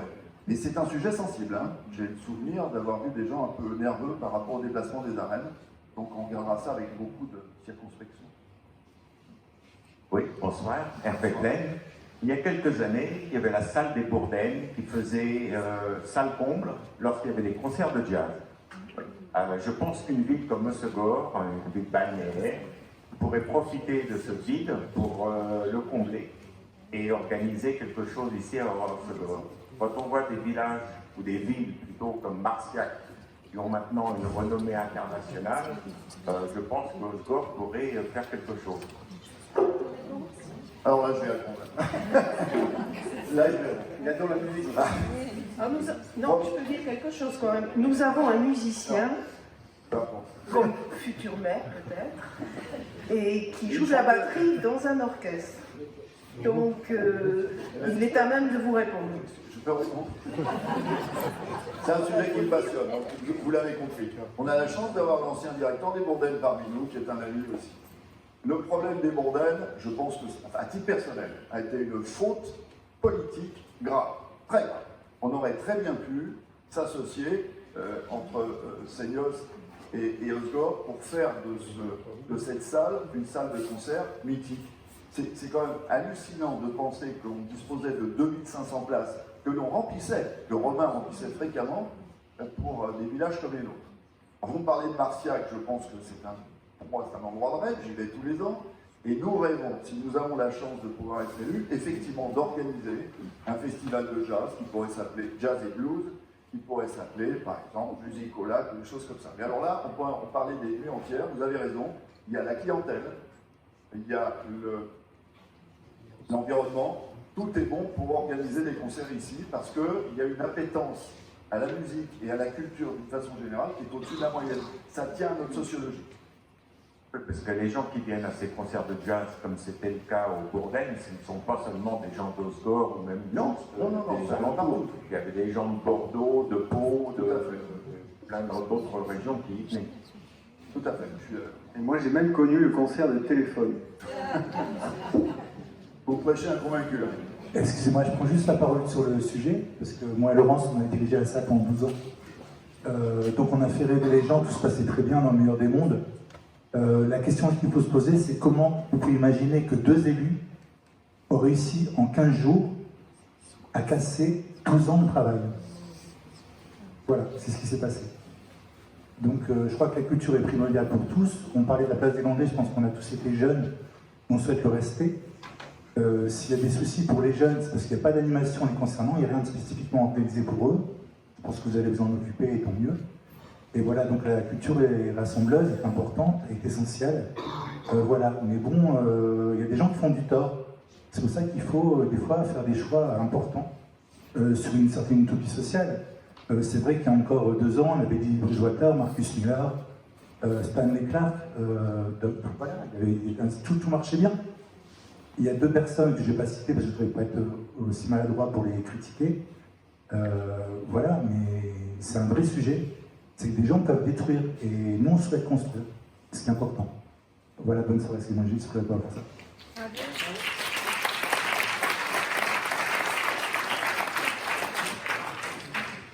Avez-vous d'autres questions relatives au tourisme, à la culture ou au sport? Alors je vous propose de passer au sujet social et enfance.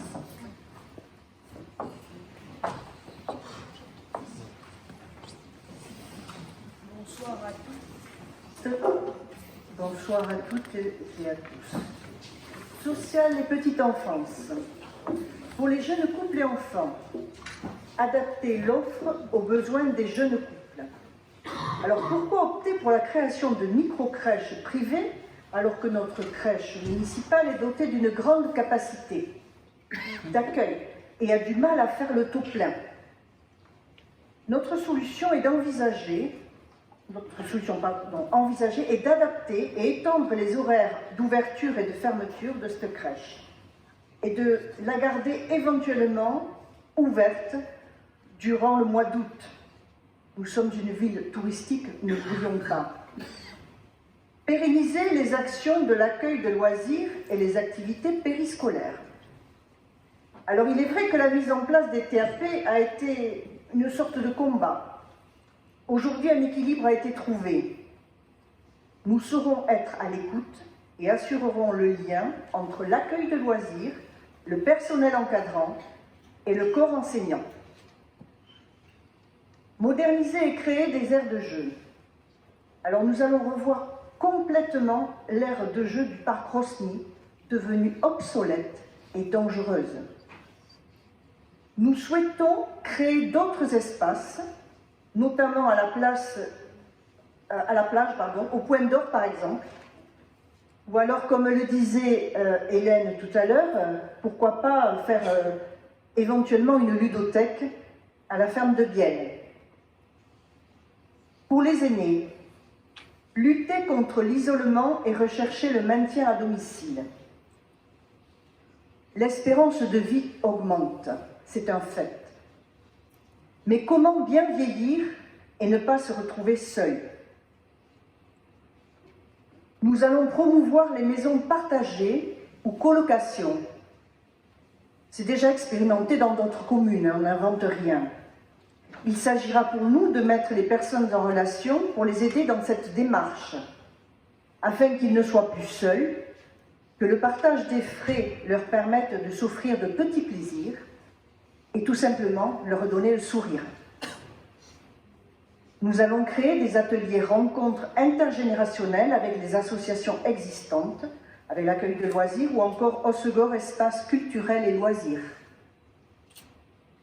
Favoriser l'implantation de structures type seigneuriale ou girondière.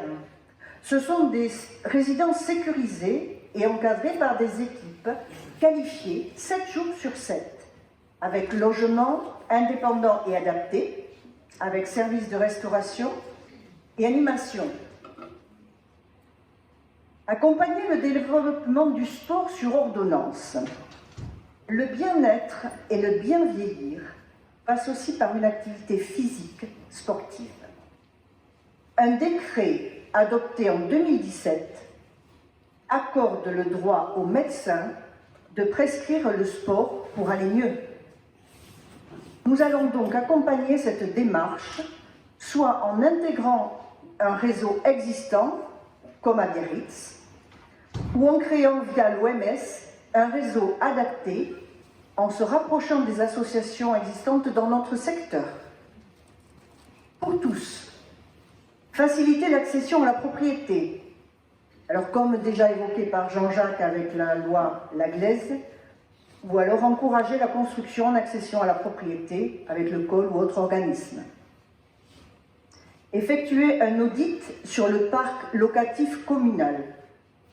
Nous allons réhabiliter les logements communaux devenus vétustes et en redéfinir les conditions d'attribution afin que seuls les vrais nécessiteux puissent en bénéficier. Je vous remercie de votre attention.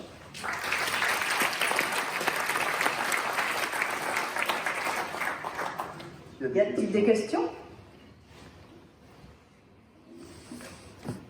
Bon. Alors je vais passer la parole à Éric et à Olivier pour la transparence de l'action publique. C'est simplement que c'est un des éléments forts de notre candidature.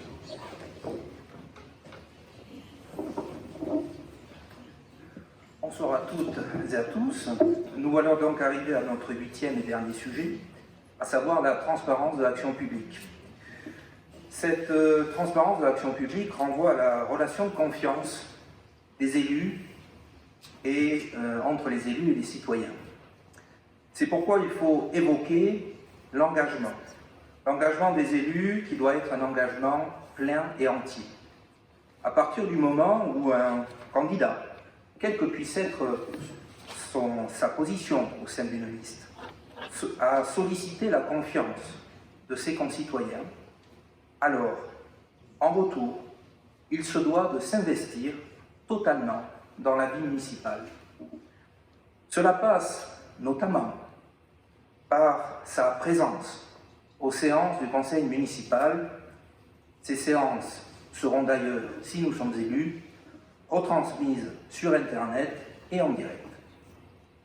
Dans le même ordre d'idées, si nous sommes élus, les indemnités des élus seront modulées en fonction de leur assiduité. La transparence de l'action publique passe aussi par la reconnaissance de la place de l'opposition municipale. Cette reconnaissance implique la mise en œuvre de plusieurs mesures. D'abord, une mesure peut-être symbolique, mais qui est révélatrice de notre état d'esprit. L'opposition aura droit à une pleine page d'expression libre au sein du bulletin d'information municipal. Et bien entendu, il y aura autant de pages mises à disposition qu'il y aura de groupes d'opposition. Ensuite, cette opposition municipale sera invitée à participer aux procédures de mise en concurrence et d'attribution des concessions. De même, cette opposition municipale se verra attribuer la vice-présidence de la commission des finances publiques. Et ceci est loin d'être une mesure anecdotique. Enfin, l'opposition bénéficiera de la protection fonctionnelle, ce qui n'est pas le cas à l'heure actuelle, et cette protection fonctionnelle lui permettra d'exercer sereinement son action de contrôle. Assurer la transparence de l'action publique passe aussi par des mesures qui intéressent directement les citoyens. Quelles mesures? Premièrement, nous voulons que les informations essentielles à la vie publique soient diffusées sur le site internet de notre mairie, ainsi que des explications concernant ces informations. Pour ce faire, ces informations mises en ligne nécessitent bien évidemment une mise à jour régulière du site internet de la mairie, ce qui est loin d'être le cas à l'heure actuelle. En outre, et cela afin que tous les citoyens, y compris ceux qui auraient des difficultés à manipuler l'outil informatique, puissent accéder aux informations, ces documents seront accessibles directement en mairie. Alors, quels documents me direz-vous? C'est bien évidemment les procès-verbaux des conseils municipaux, mais aussi les rapports des concessions, les rapports annuels sur les concessions, le déroulement des marchés publics, par exemple aussi les rapports de la Chambre régionale des comptes. Il se trouve qu'en 2014, il y a eu un audit de la Chambre régionale des comptes.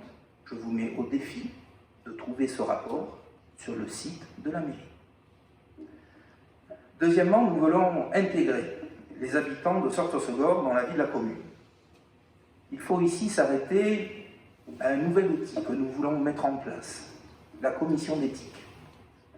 Cette commission composée d'élus, mais aussi et surtout de citoyens de notre commune, étudiera les dépenses qualifiées pudiquement de sensibles. Je veux ici évoquer les frais de réception, les frais de déplacement ou encore les frais de communication. Cette commission examinera aussi le suivi des contrats de la commune ou encore le déroulement des procédures de mise en concurrence. Enfin, cette commission examinera aussi si le respect des dispositions éthiques que nous voulons mettre en œuvre ont été respectés et émettra des recommandations pour que ces dispositions soient améliorées et pour que le fonctionnement même de cette commission soit aussi amélioré. Troisièmement, nous n'hésiterons pas à faire participer les citoyens de Sortossegor à la vie municipale, à la vie de notre cité, en ayant recours aux consultations locales. Il s'agit ni plus ni moins de reprendre les dispositions du Code général des collectivités territoriales. Voilà, mesdames, messieurs, les mesures que nous voulons mettre en œuvre, mesures révélatrices, nous le croyons, de notre état d'esprit qui va se matérialiser au travers d'une charte éthique et qu'Olivier va vous présenter.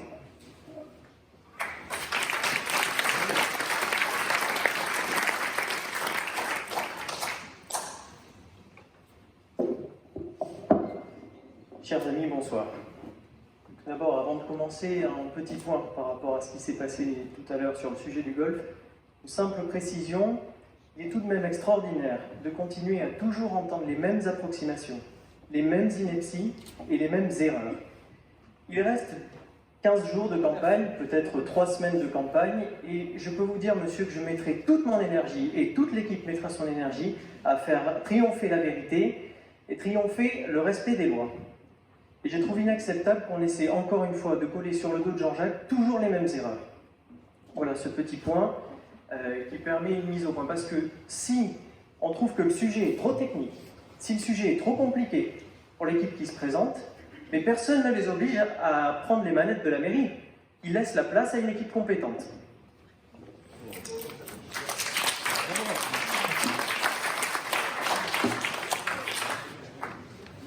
Je rebondis sur ce que a dit Eric. Afin de mettre en œuvre les différents engagements en matière de transparence et d'éthique, les élus s'engageront à respecter une charte. Cette charte répond à une demande de nombreux de nos concitoyens qui aspirent à voir la plus grande probité chez nos élus. Cette charte s'appuie sur 3 piliers qui permettent d'assainir l'action des élus. Le premier pilier, les élus ne doivent pas utiliser leur position ni les moyens de la collectivité à des fins personnelles. On parle beaucoup de transparence dans la vie publique à l'échelle nationale. L'exemplarité commence à l'échelon local. Un élu, c'est d'abord servir et non pas se servir. Le deuxième pilier, il s'agit du non-cumul de la fonction d'élu et de président d'association. Alors là encore, vous me direz, c'est marrant parce que dans la même salle, il y a quelques semaines, on a entendu une équipe se vanter d'avoir beaucoup de présidents d'associations dans son équipe. Et dire que c'était formidable. Eh bien, c'est tout le contraire. C'est une situation qui n'est pas saine. Pourquoi ? Parce qu'un élu, lorsqu'il agit, il agit au service de l'intérêt général. Un président d'association agit au service d'une association, d'un intérêt privé donc. Une association est une entité privée. Imaginez un élu dans le cadre d'un vote, sur l'attribution d'une subvention à cette même association. Si lui-même est président de cette association, qui va voter? L'élu qui défend l'intérêt général ou le président d'association qui défendra son intérêt? Nous trouvons cette situation choquante et nous nous engageons à ce qu'elle ne se produise pas. Et enfin, le troisième pilier, il s'agit de la prévention des conflits d'intérêts. Et pour ce faire, si certains élus ont des doutes sur certaines situations, ou craignent l'existence de conflits d'intérêts, ils pourront faire appel à un référent déontologue qui, dès lors, analysera la situation et permettra soit de les rassurer, soit de mettre fin à une possible situation de conflit d'intérêts. Je laisse le mot de la fin sur cet item à Eric.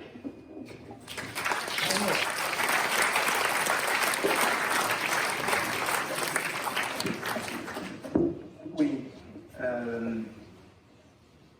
Nous voudrions terminer sur une phrase qui n'est pas de nous, qui n'est pas de Jean-Jacques, une phrase qui a été, enfin, une série de phrases qui ont été écrites par M. Foustet, président de la communauté de communes MAC. Vous voyez que nous ne sommes pas sectaires, à la différence d'un individu, et un individu qui aurait été fort bien inspiré de mettre en application les propos qu'il a tenus, notamment sur le dossier du lac et du désensablement du lac. Je le cite. « Nous devons changer notre façon d'appréhender l'élaboration de nos politiques publiques. Associer les citoyens et les usagers ne remet pas en cause la légitimité des élus, bien au contraire. C'est la condition première pour garantir la durabilité des projets locaux. Ce sont les gages d'une démocratie locale vivante. » Eh bien, mesdames, mesdemoiselles, messieurs, nous vous proposons de mettre en application ce que M. Foustet n'a pas fait, à savoir mettre enfin en place une politique qui associe les citoyens aux décisions du politique. Je vous remercie de votre attention.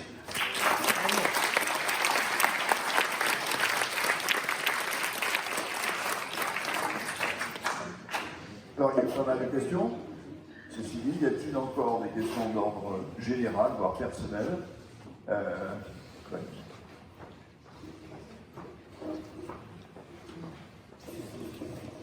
Bonsoir, Michel Belouin.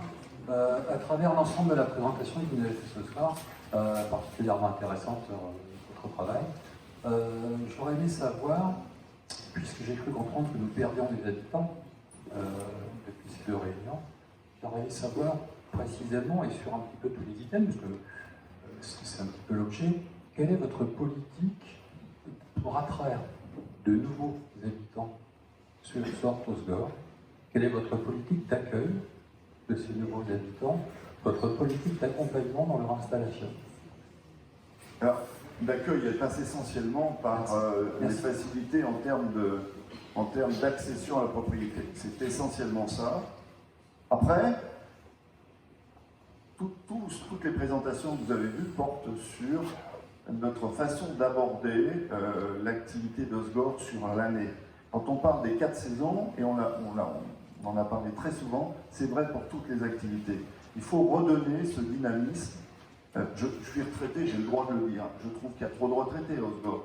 Il faut redonner du dynamisme et permettre aux jeunes, de faire des affaires, de s'investir dans la vie locale. Ça passe par le logement et ça passe par des facilités pour le commerce, on le voit pour les beaux précaires, par l'activité des jeunes enfants. Si vous ne faites pas ce qu'il faut pour les enfants, les mamans iront ailleurs, c'est évident. Voilà, c'est un ensemble d'activités. Alors il faut savoir ce qu'on veut, où on continue dans cette... C'est très agréable, nos terrains augmentent, on devient de plus en plus riche, voilà, on est très content. Bon, il y a un moment, il faut que ça s'arrête. Il faut vraiment qu'il y ait une politique intergénérationnelle, et ça passe par toutes les actions.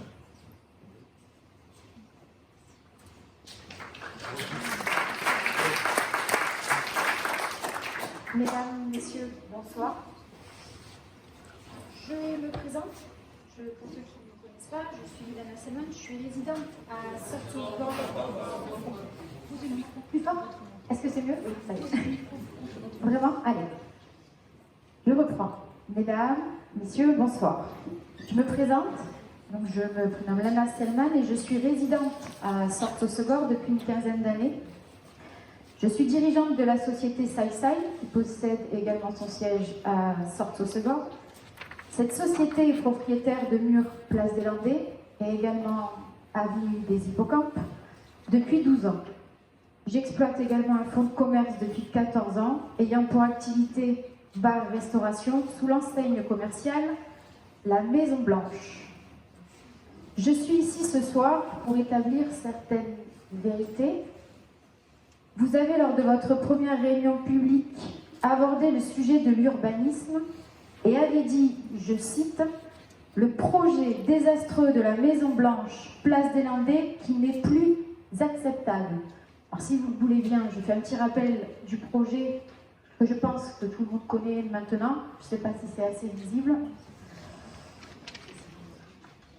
Alors, cette photo est une surélévation réalisée sur un bâti existant et se situe au 49 avenue des Hippocampes et non sur la place des Landais, comme vous l'avez indiqué. Cette surélévation est un usage d'habitation. Son usage n'est pas commercial et n'a donc rien à voir avec le fonds de commerce La Maison Blanche.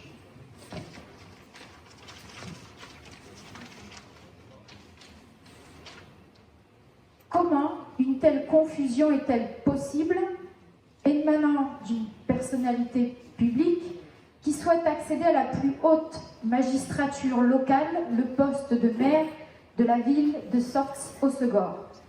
Des médias étaient présents à cette réunion et un média a relayé cette confusion et qui s'est également propagée sur les réseaux sociaux. La problématique est la suivante. Si vous accédez au poste de maire, vous avez le devoir de maintenir l'emploi dans la commune. Or, aujourd'hui, de par cette confusion, vous avez exposé un acteur économique et social important de la ville qui emploie 32 personnes durant la saison estivale et qui a créé 8 CDI au mois de décembre 2019 pour maintenir une vie dans ce secteur du front de mer à l'année. Ce commerce jouit d'une activité stable. Il a fallu 14 ans de labeur et d'investissement pour créer ces 8 CDI. Je souhaite vous faire part qu'à la suite de cette confusion médiatisée et néfaste à l'exploitation de ce commerce, je serais navrée que cela me conduise à la suppression de ces emplois. Je vais vous Excusez-moi, j'ai terminé. Vous n'avez pas fini, pardon. J'ai bientôt fini. Et une petite précision tout de même sur cette construction à usage d'habitation et qui n'est pas place des Landais mais bien en seconde ligne avenue des Hippocampes. Il y a eu un permis de déposer. Vous l'avez vous-même expliqué lors de la première réunion parce que vous avez fait partie de ces commissions. Il y a des commissions, c'est une dizaine de personnes qui se prononcent. Ce permis est instruit, il part ensuite à la communauté des communes. Le préfet a un droit de regard sur ce permis et le secteur dans lequel je me trouve impose également l'avis des architectes des bâtiments de France qui est totalement indépendant. Je souhaite quand même dire qu'aujourd'hui, ce permis est légal et que le conflit qui est actuellement en cours est d'ordre privé. Je vous remercie. Alors je vais vous répondre parce qu'il y a beaucoup d'affirmations, certaines sont totalement fausses. La première, je ne vois pas, si vous parlez de la confusion géographique, ou vous parlez de la confusion de la nature de votre commerce. Non, je suis désolé madame, nous avons enregistré mon discours, je n'ai pas jamais parlé de commerce, premièrement. Deuxièmement, quand je dis désastreux, je maintiens ce que j'ai dit. Alors maintenant, je vais vous expliquer, parce que j'ai fait partie de ces commissions, et la façon dont ça marche. Quand vous déposez un permis de construire, vous le déposez à un service d'instruction. Lequel service d'instruction a immédiatement vu, pas possible de ne pas le voir, que construire un bâtiment de 15 mètres de long, de 10 mètres de haut, sans la moindre fenêtre, à 2 mètres d'un prospect, ça pose un tout petit peu de problème. Premier point. Ça veut donc dire que ces personnes, ces fonctionnaires attachés territoriaux, ont dû afficher un chiffon rouge en disant « Attention, gros problème ». Et je pèse mes mots. Ce dossier est passé à la commission d'appel d'offres, de la commission d'urbanisme, dans laquelle il y avait le maire, il semble l'oublier maintenant, mais il y était, dans laquelle il y avait M. Harvey, dites-moi, qui est-ce qui se présente là? M. Harvey, dans laquelle il y avait M. Jeunesse et une bonne moitié des élus de la ville. Ça n'a choqué personne de se dire ce problème va poser des problèmes terribles. Il va y avoir à coup sûr une association. Alors je vais vous dire ce qu'on aurait dû faire. Et je me pose la question de savoir si ce permis est passé par ces instances. Je pense même que non. Le maire avait toute possibilité pour faire un sursis à statuer en attendant qu'on ne puisse pas jouer, que vous ne puissiez pas jouer, vous et votre architecte, sur un vice de forme qui n'existe peut-être pas. Donc, je ne suis pas d'accord avec ce que vous dites, il n'y a pas de confusion. Ce projet est un contre-exemple parfait de ce qu'il ne faut pas faire. Vous n'êtes pas un seul responsable. Hein. Je pense que les élus sont mouillés jusque-là, et je pèse mes mots. En conséquence, puisque ça c'est un contre-exemple parfait, si nous avons la chance d'être élus, nous irons jusqu'au bout de la procédure et nous demanderons, si la justice le dit, la démolition de ce projet. Alors, vous voulez ma réponse? Vous l'avez. Tout à fait. Je vais apporter une petite précision. Ce n'était pas... Là, vous avez répondu à la fin sur le petit volet. Moi, ce que je vous dis aujourd'hui, uniquement sur le permis, moi, ce que je vous dis aujourd'hui, c'est que vous avez créé une confusion entre un fonds de commerce et la société Saïsaï qui est propriétaire des murs. La Maison Blanche, c'est l'enseigne commerciale du restaurant situé Place des Landais. Ne jouez pas sur les mots, on parlait d'urbanisme. Je n'ai même d'ailleurs jamais évoqué, parce que je sens bien venir le chantage au personnel. C'est pas parce que vous avez du personnel que tout est permis. Ça n'est pas parce que vous jouez sur les mots comme ça. Ce projet est un projet de permis de construire que je considère, je peux me tromper, la justice décidera, totalement illégal, en tout cas construit sur un vice de forme, et que le maire avait tout pouvoir, il a ce pouvoir. Il a le pouvoir, ça s'appelle le pouvoir de nuire. Il a ce pouvoir d'arrêter un projet jusqu'à ce que les règles soient les bonnes. Parce qu'il a un doute. Votre dossier était éminemment, je ne sais pas où j'attaque, mais votre dossier tel qu'il était construit était éminemment conflictuel, il ne pouvait se passer que ce qui s'est passé. Vous ne pouvez pas boucher la vue et vous mettre à 2 mètres d'un prospect sans vous poser ces questions. Là, ce que je reproche, ce n'est pas à vous. Les élus n'ont pas fait leur boulot. Le problème, il est là. Si les élus avaient fait leur travail, on aurait fait un sursis à statuer, on aurait regardé les règles, et je vous fiche mon billet que vous n'auriez jamais eu ce permis. Voilà. La réponse, elle est là. Alors que vous ayez un fonds de commerce, que vous recrutiez des gens, ça ne permet pas tout, en aucun cas, de construire ce genre de choses à cet endroit. Alors ne jouez pas sur les mots entre la place des Landais et la rue des Hippocampes, c'est Lilo Gomez. Pour moi, c'est exactement la même chose. Et c'est tellement vrai, que pour essayer de récupérer la situation, on a redessiné un projet qu'on a essayé de vendre au SPR, et qui a été bloqué d'ailleurs, dans le cadre de l'analyse du PLU. Donc tout ça, c'est un concours de circonstances, c'est de la malveillance, voire de l'incompétence. Monsieur, pardonnez-moi, mais vous ne répondez pas à ma question. Vous ne répondez pas à ma question. Ce que je vous dis aujourd'hui, je ne vous parle pas de la création du logement avenue des Hippocampes, et il y a une réelle différence, puisque ce qui est classé dans le SPR en bâti remarquable, c'est la place des Landais et les bâtiments Place des Landais. L'avenue des Hippocampes, qui n'a pas la vue sur la mer et qui est en seconde ligne, est-elle en bâti courant? Non, madame, elle est en bâti courant. L'îlot des Gomez... Je veux juste terminer, je vous en prie. Je ne peux pas vous laisser dire des bêtises. L'îlot des Gomez a été redécidé, rentré dans le cadre de l'SPR, est en étude. Vous ne pouvez pas dire ça. Je parle du moment où j'ai posé mon permis, puisque c'est ce qui compte. Mais voilà, le moment où j'ai posé mon permis, je dis à ce moment-là, je ne parle pas à l'heure actuelle, effectivement, maintenant, les dépôts de permis sont gelés. Je parle du moment où moi j'ai fait mon dépôt du permis concerné. Il y avait une différenciation dans le SPR, un bâti remarquable avec les façades du front de mer qui était classé, et effectivement il n'y a eu aucune modification sur le front de mer, et l'avenue des Hippocampes qui est l'arrière, qui est l'endroit, si je puis dire, où tous les restaurateurs forcément déverse tout ce qui est cheminée d'extraction, etc., puisque l'avant est très préservé. C'est pas propre à moi, c'est propre à l'ensemble de la place. Ce que je vous dis, c'est que l'avenue des Hippocampes, telle qu'elle est, nous le savons, avant que la construction se produise, était, pour avoir les photos, une déchetterie à ciel ouvert, reconnaissons-le. C'est une des rues à Sorte-au-Segor où il n'y a pas de trottoir, où la vue est face à un bâtiment de 4 étages. Donc, juste pour vous dire aujourd'hui, je vous parle de confusion entre un propriétaire et un exploitant. Mais il n'y a aucune confusion puisque je ne parlais ni d'exploitant ni de propriétaire. La Maison Blanche, monsieur. Non. Je ne parlais ni de propriétaire ni d'exploitant. Je parlais d'une construction dans le cas d'un permis de construire et de choses qu'il n'aurait pas dû faire. On n'aurait pas dû faire, excusez-moi. Donc ce permis n'a pas lieu d'être. Vous avez peut-être joué intelligemment, mais j'en suis pas sûr, parce que j'ai pas cette lecture-là. Alors je ne suis plus à l'urbanisme, je ne suis pas sûr de ça, je suis même certain qu'il n'y a pas de vice de forme.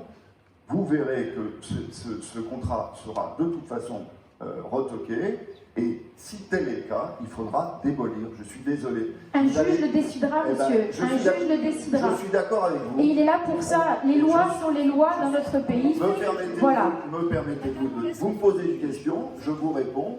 Qu'est-ce que je ferais dans ce cas-là? Je vous réponds. Je vais même plus loin. Si j'avais été à l'urbanisme, jamais, je dis bien jamais, j'aurais permis ce projet. Jamais. Voilà.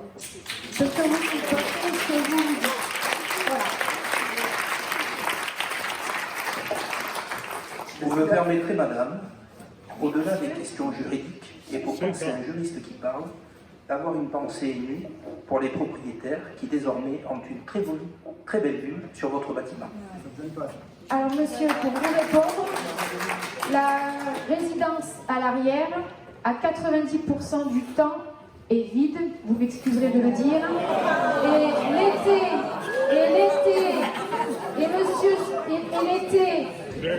il y a du passage Airbnb. Voilà, c'est tout ce que je souhaite dire aujourd'hui.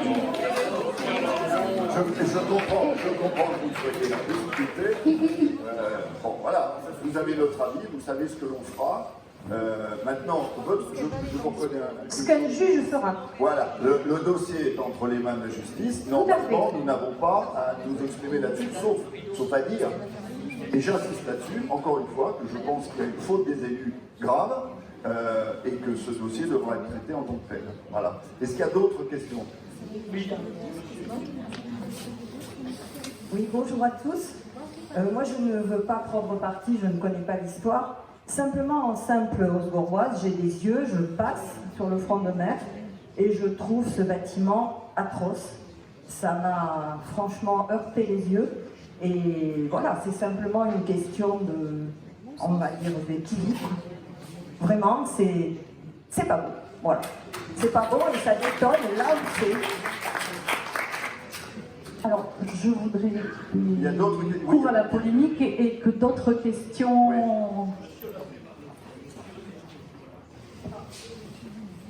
Bonjour, je tenais juste à préciser pour madame que cet immeuble n'était pas vide 90% du temps, mais qu'il y avait des gens qui vivaient dedans à l'année, et que ces gens qui vivaient dedans, on en fait partie, et du coup, on vit avec un mur devant nos fenêtres. Donc non, cet immeuble n'est pas vide. Je voudrais couper court à cette polémique. Il est dommage de ne pas entendre des questions qui pourraient être posées sur les différents sujets que nous avons abordés. Monsieur là. Oui, c'est Hervé Feld à nouveau. Une question qui me tient à cœur, je voudrais savoir si vous avez dans vos projets de construire une véritable piste cyclable pour rejoindre le bourg de Sourtz au bourg d'Osgore, c'est-à-dire toute la longueur de l'avenue de Bordeaux. Parce qu'aujourd'hui, c'est vraiment pas une piste cyclable, il y a juste un trait de peinture le long de la route. C'est très dangereux parce qu'il y a toutes les voitures, les camions, les bus qui vous passent juste à côté. Et pour les piétons, n'en parlons pas, on doit marcher sur l'herbe. Alors, il y a beaucoup de projets. Il y avait déjà un projet en 2012 de séparer l'avenue de Bordeaux sur sa totalité. Il faudra effectivement trouver une solution entre le bourg de Sorts et le centre-ville. Je ne suis pas persuadé qu'il faille le faire à mieux de Bordeaux, parce que de toute façon, il y a des contraintes et c'est compliqué. Mais effectivement, il y a des projets. Il y a un projet qui passe par la route des lacs.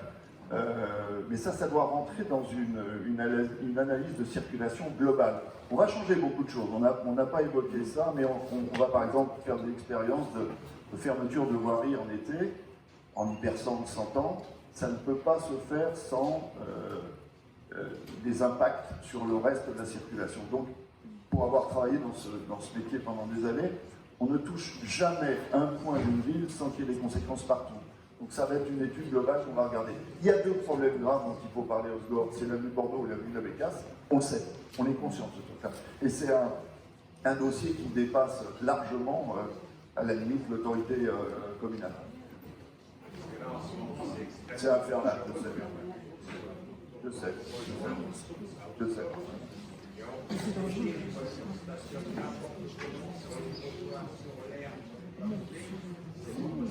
Mais il en est de même du stationnement. Si à quel instant on va raisonner en termes de parking relais, ça aura un impact sur la circulation en général. Oui, je voudrais vous le demander. Vous avez évoqué, surtout au début, l'augmentation des effectifs. Donc ça veut dire de police municipale. Oui, puis d'autres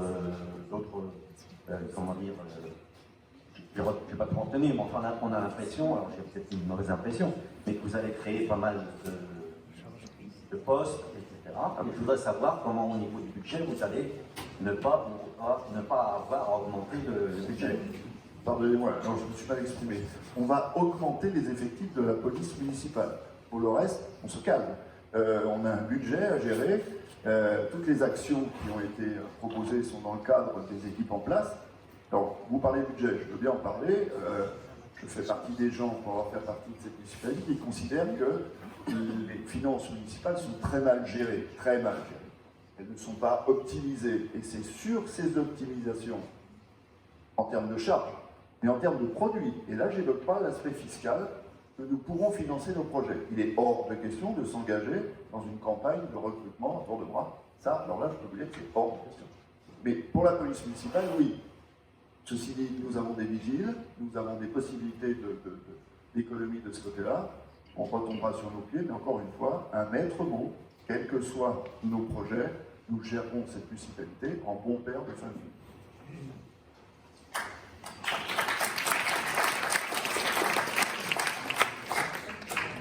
Y a-t-il d'autres questions qui n'auraient pas été satisfaites?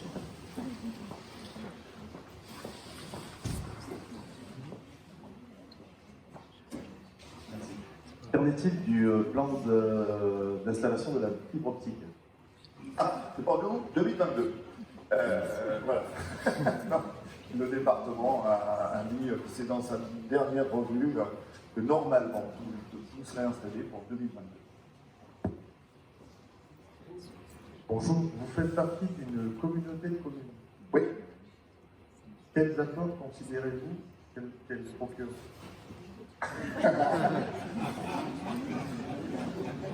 Alors, eh ben, je vous réponds, pour l'instant, la communauté de communes, pour moi, ça n'a toujours, enfin pour nous, pardon, ça n'a toujours été qu'un objet politique. Le rêve, c'est que ça devienne un objet technique. Alors on a de grandes espérances là, on entend dire que les équilibres pourraient changer.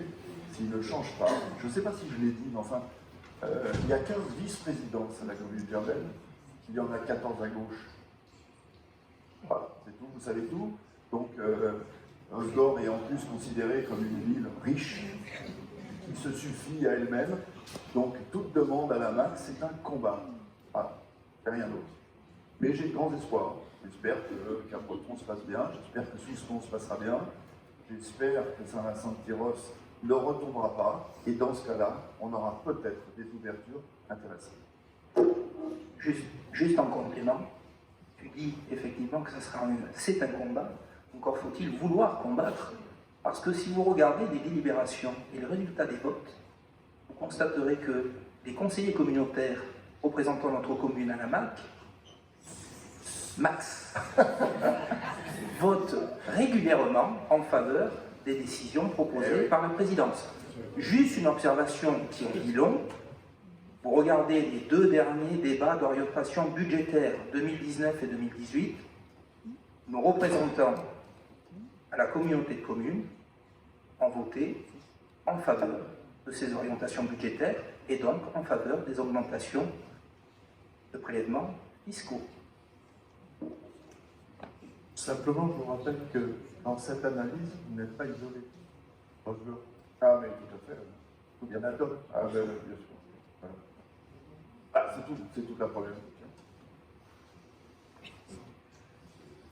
Y a-t-il d'autres questions?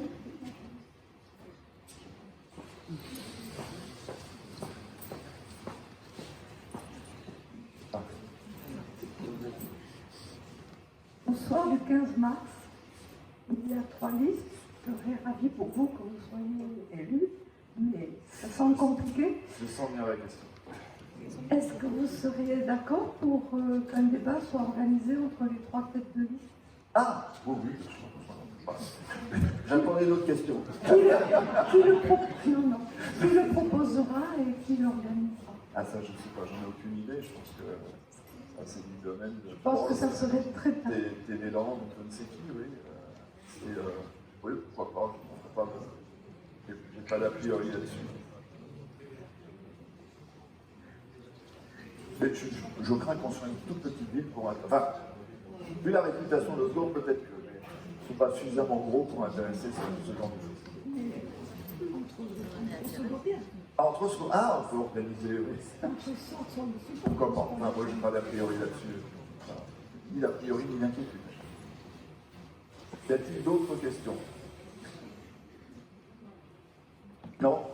Écoutez, il me reste à vous remercier. Bien évidemment, tous les sujets que vous voudriez évoquer encore,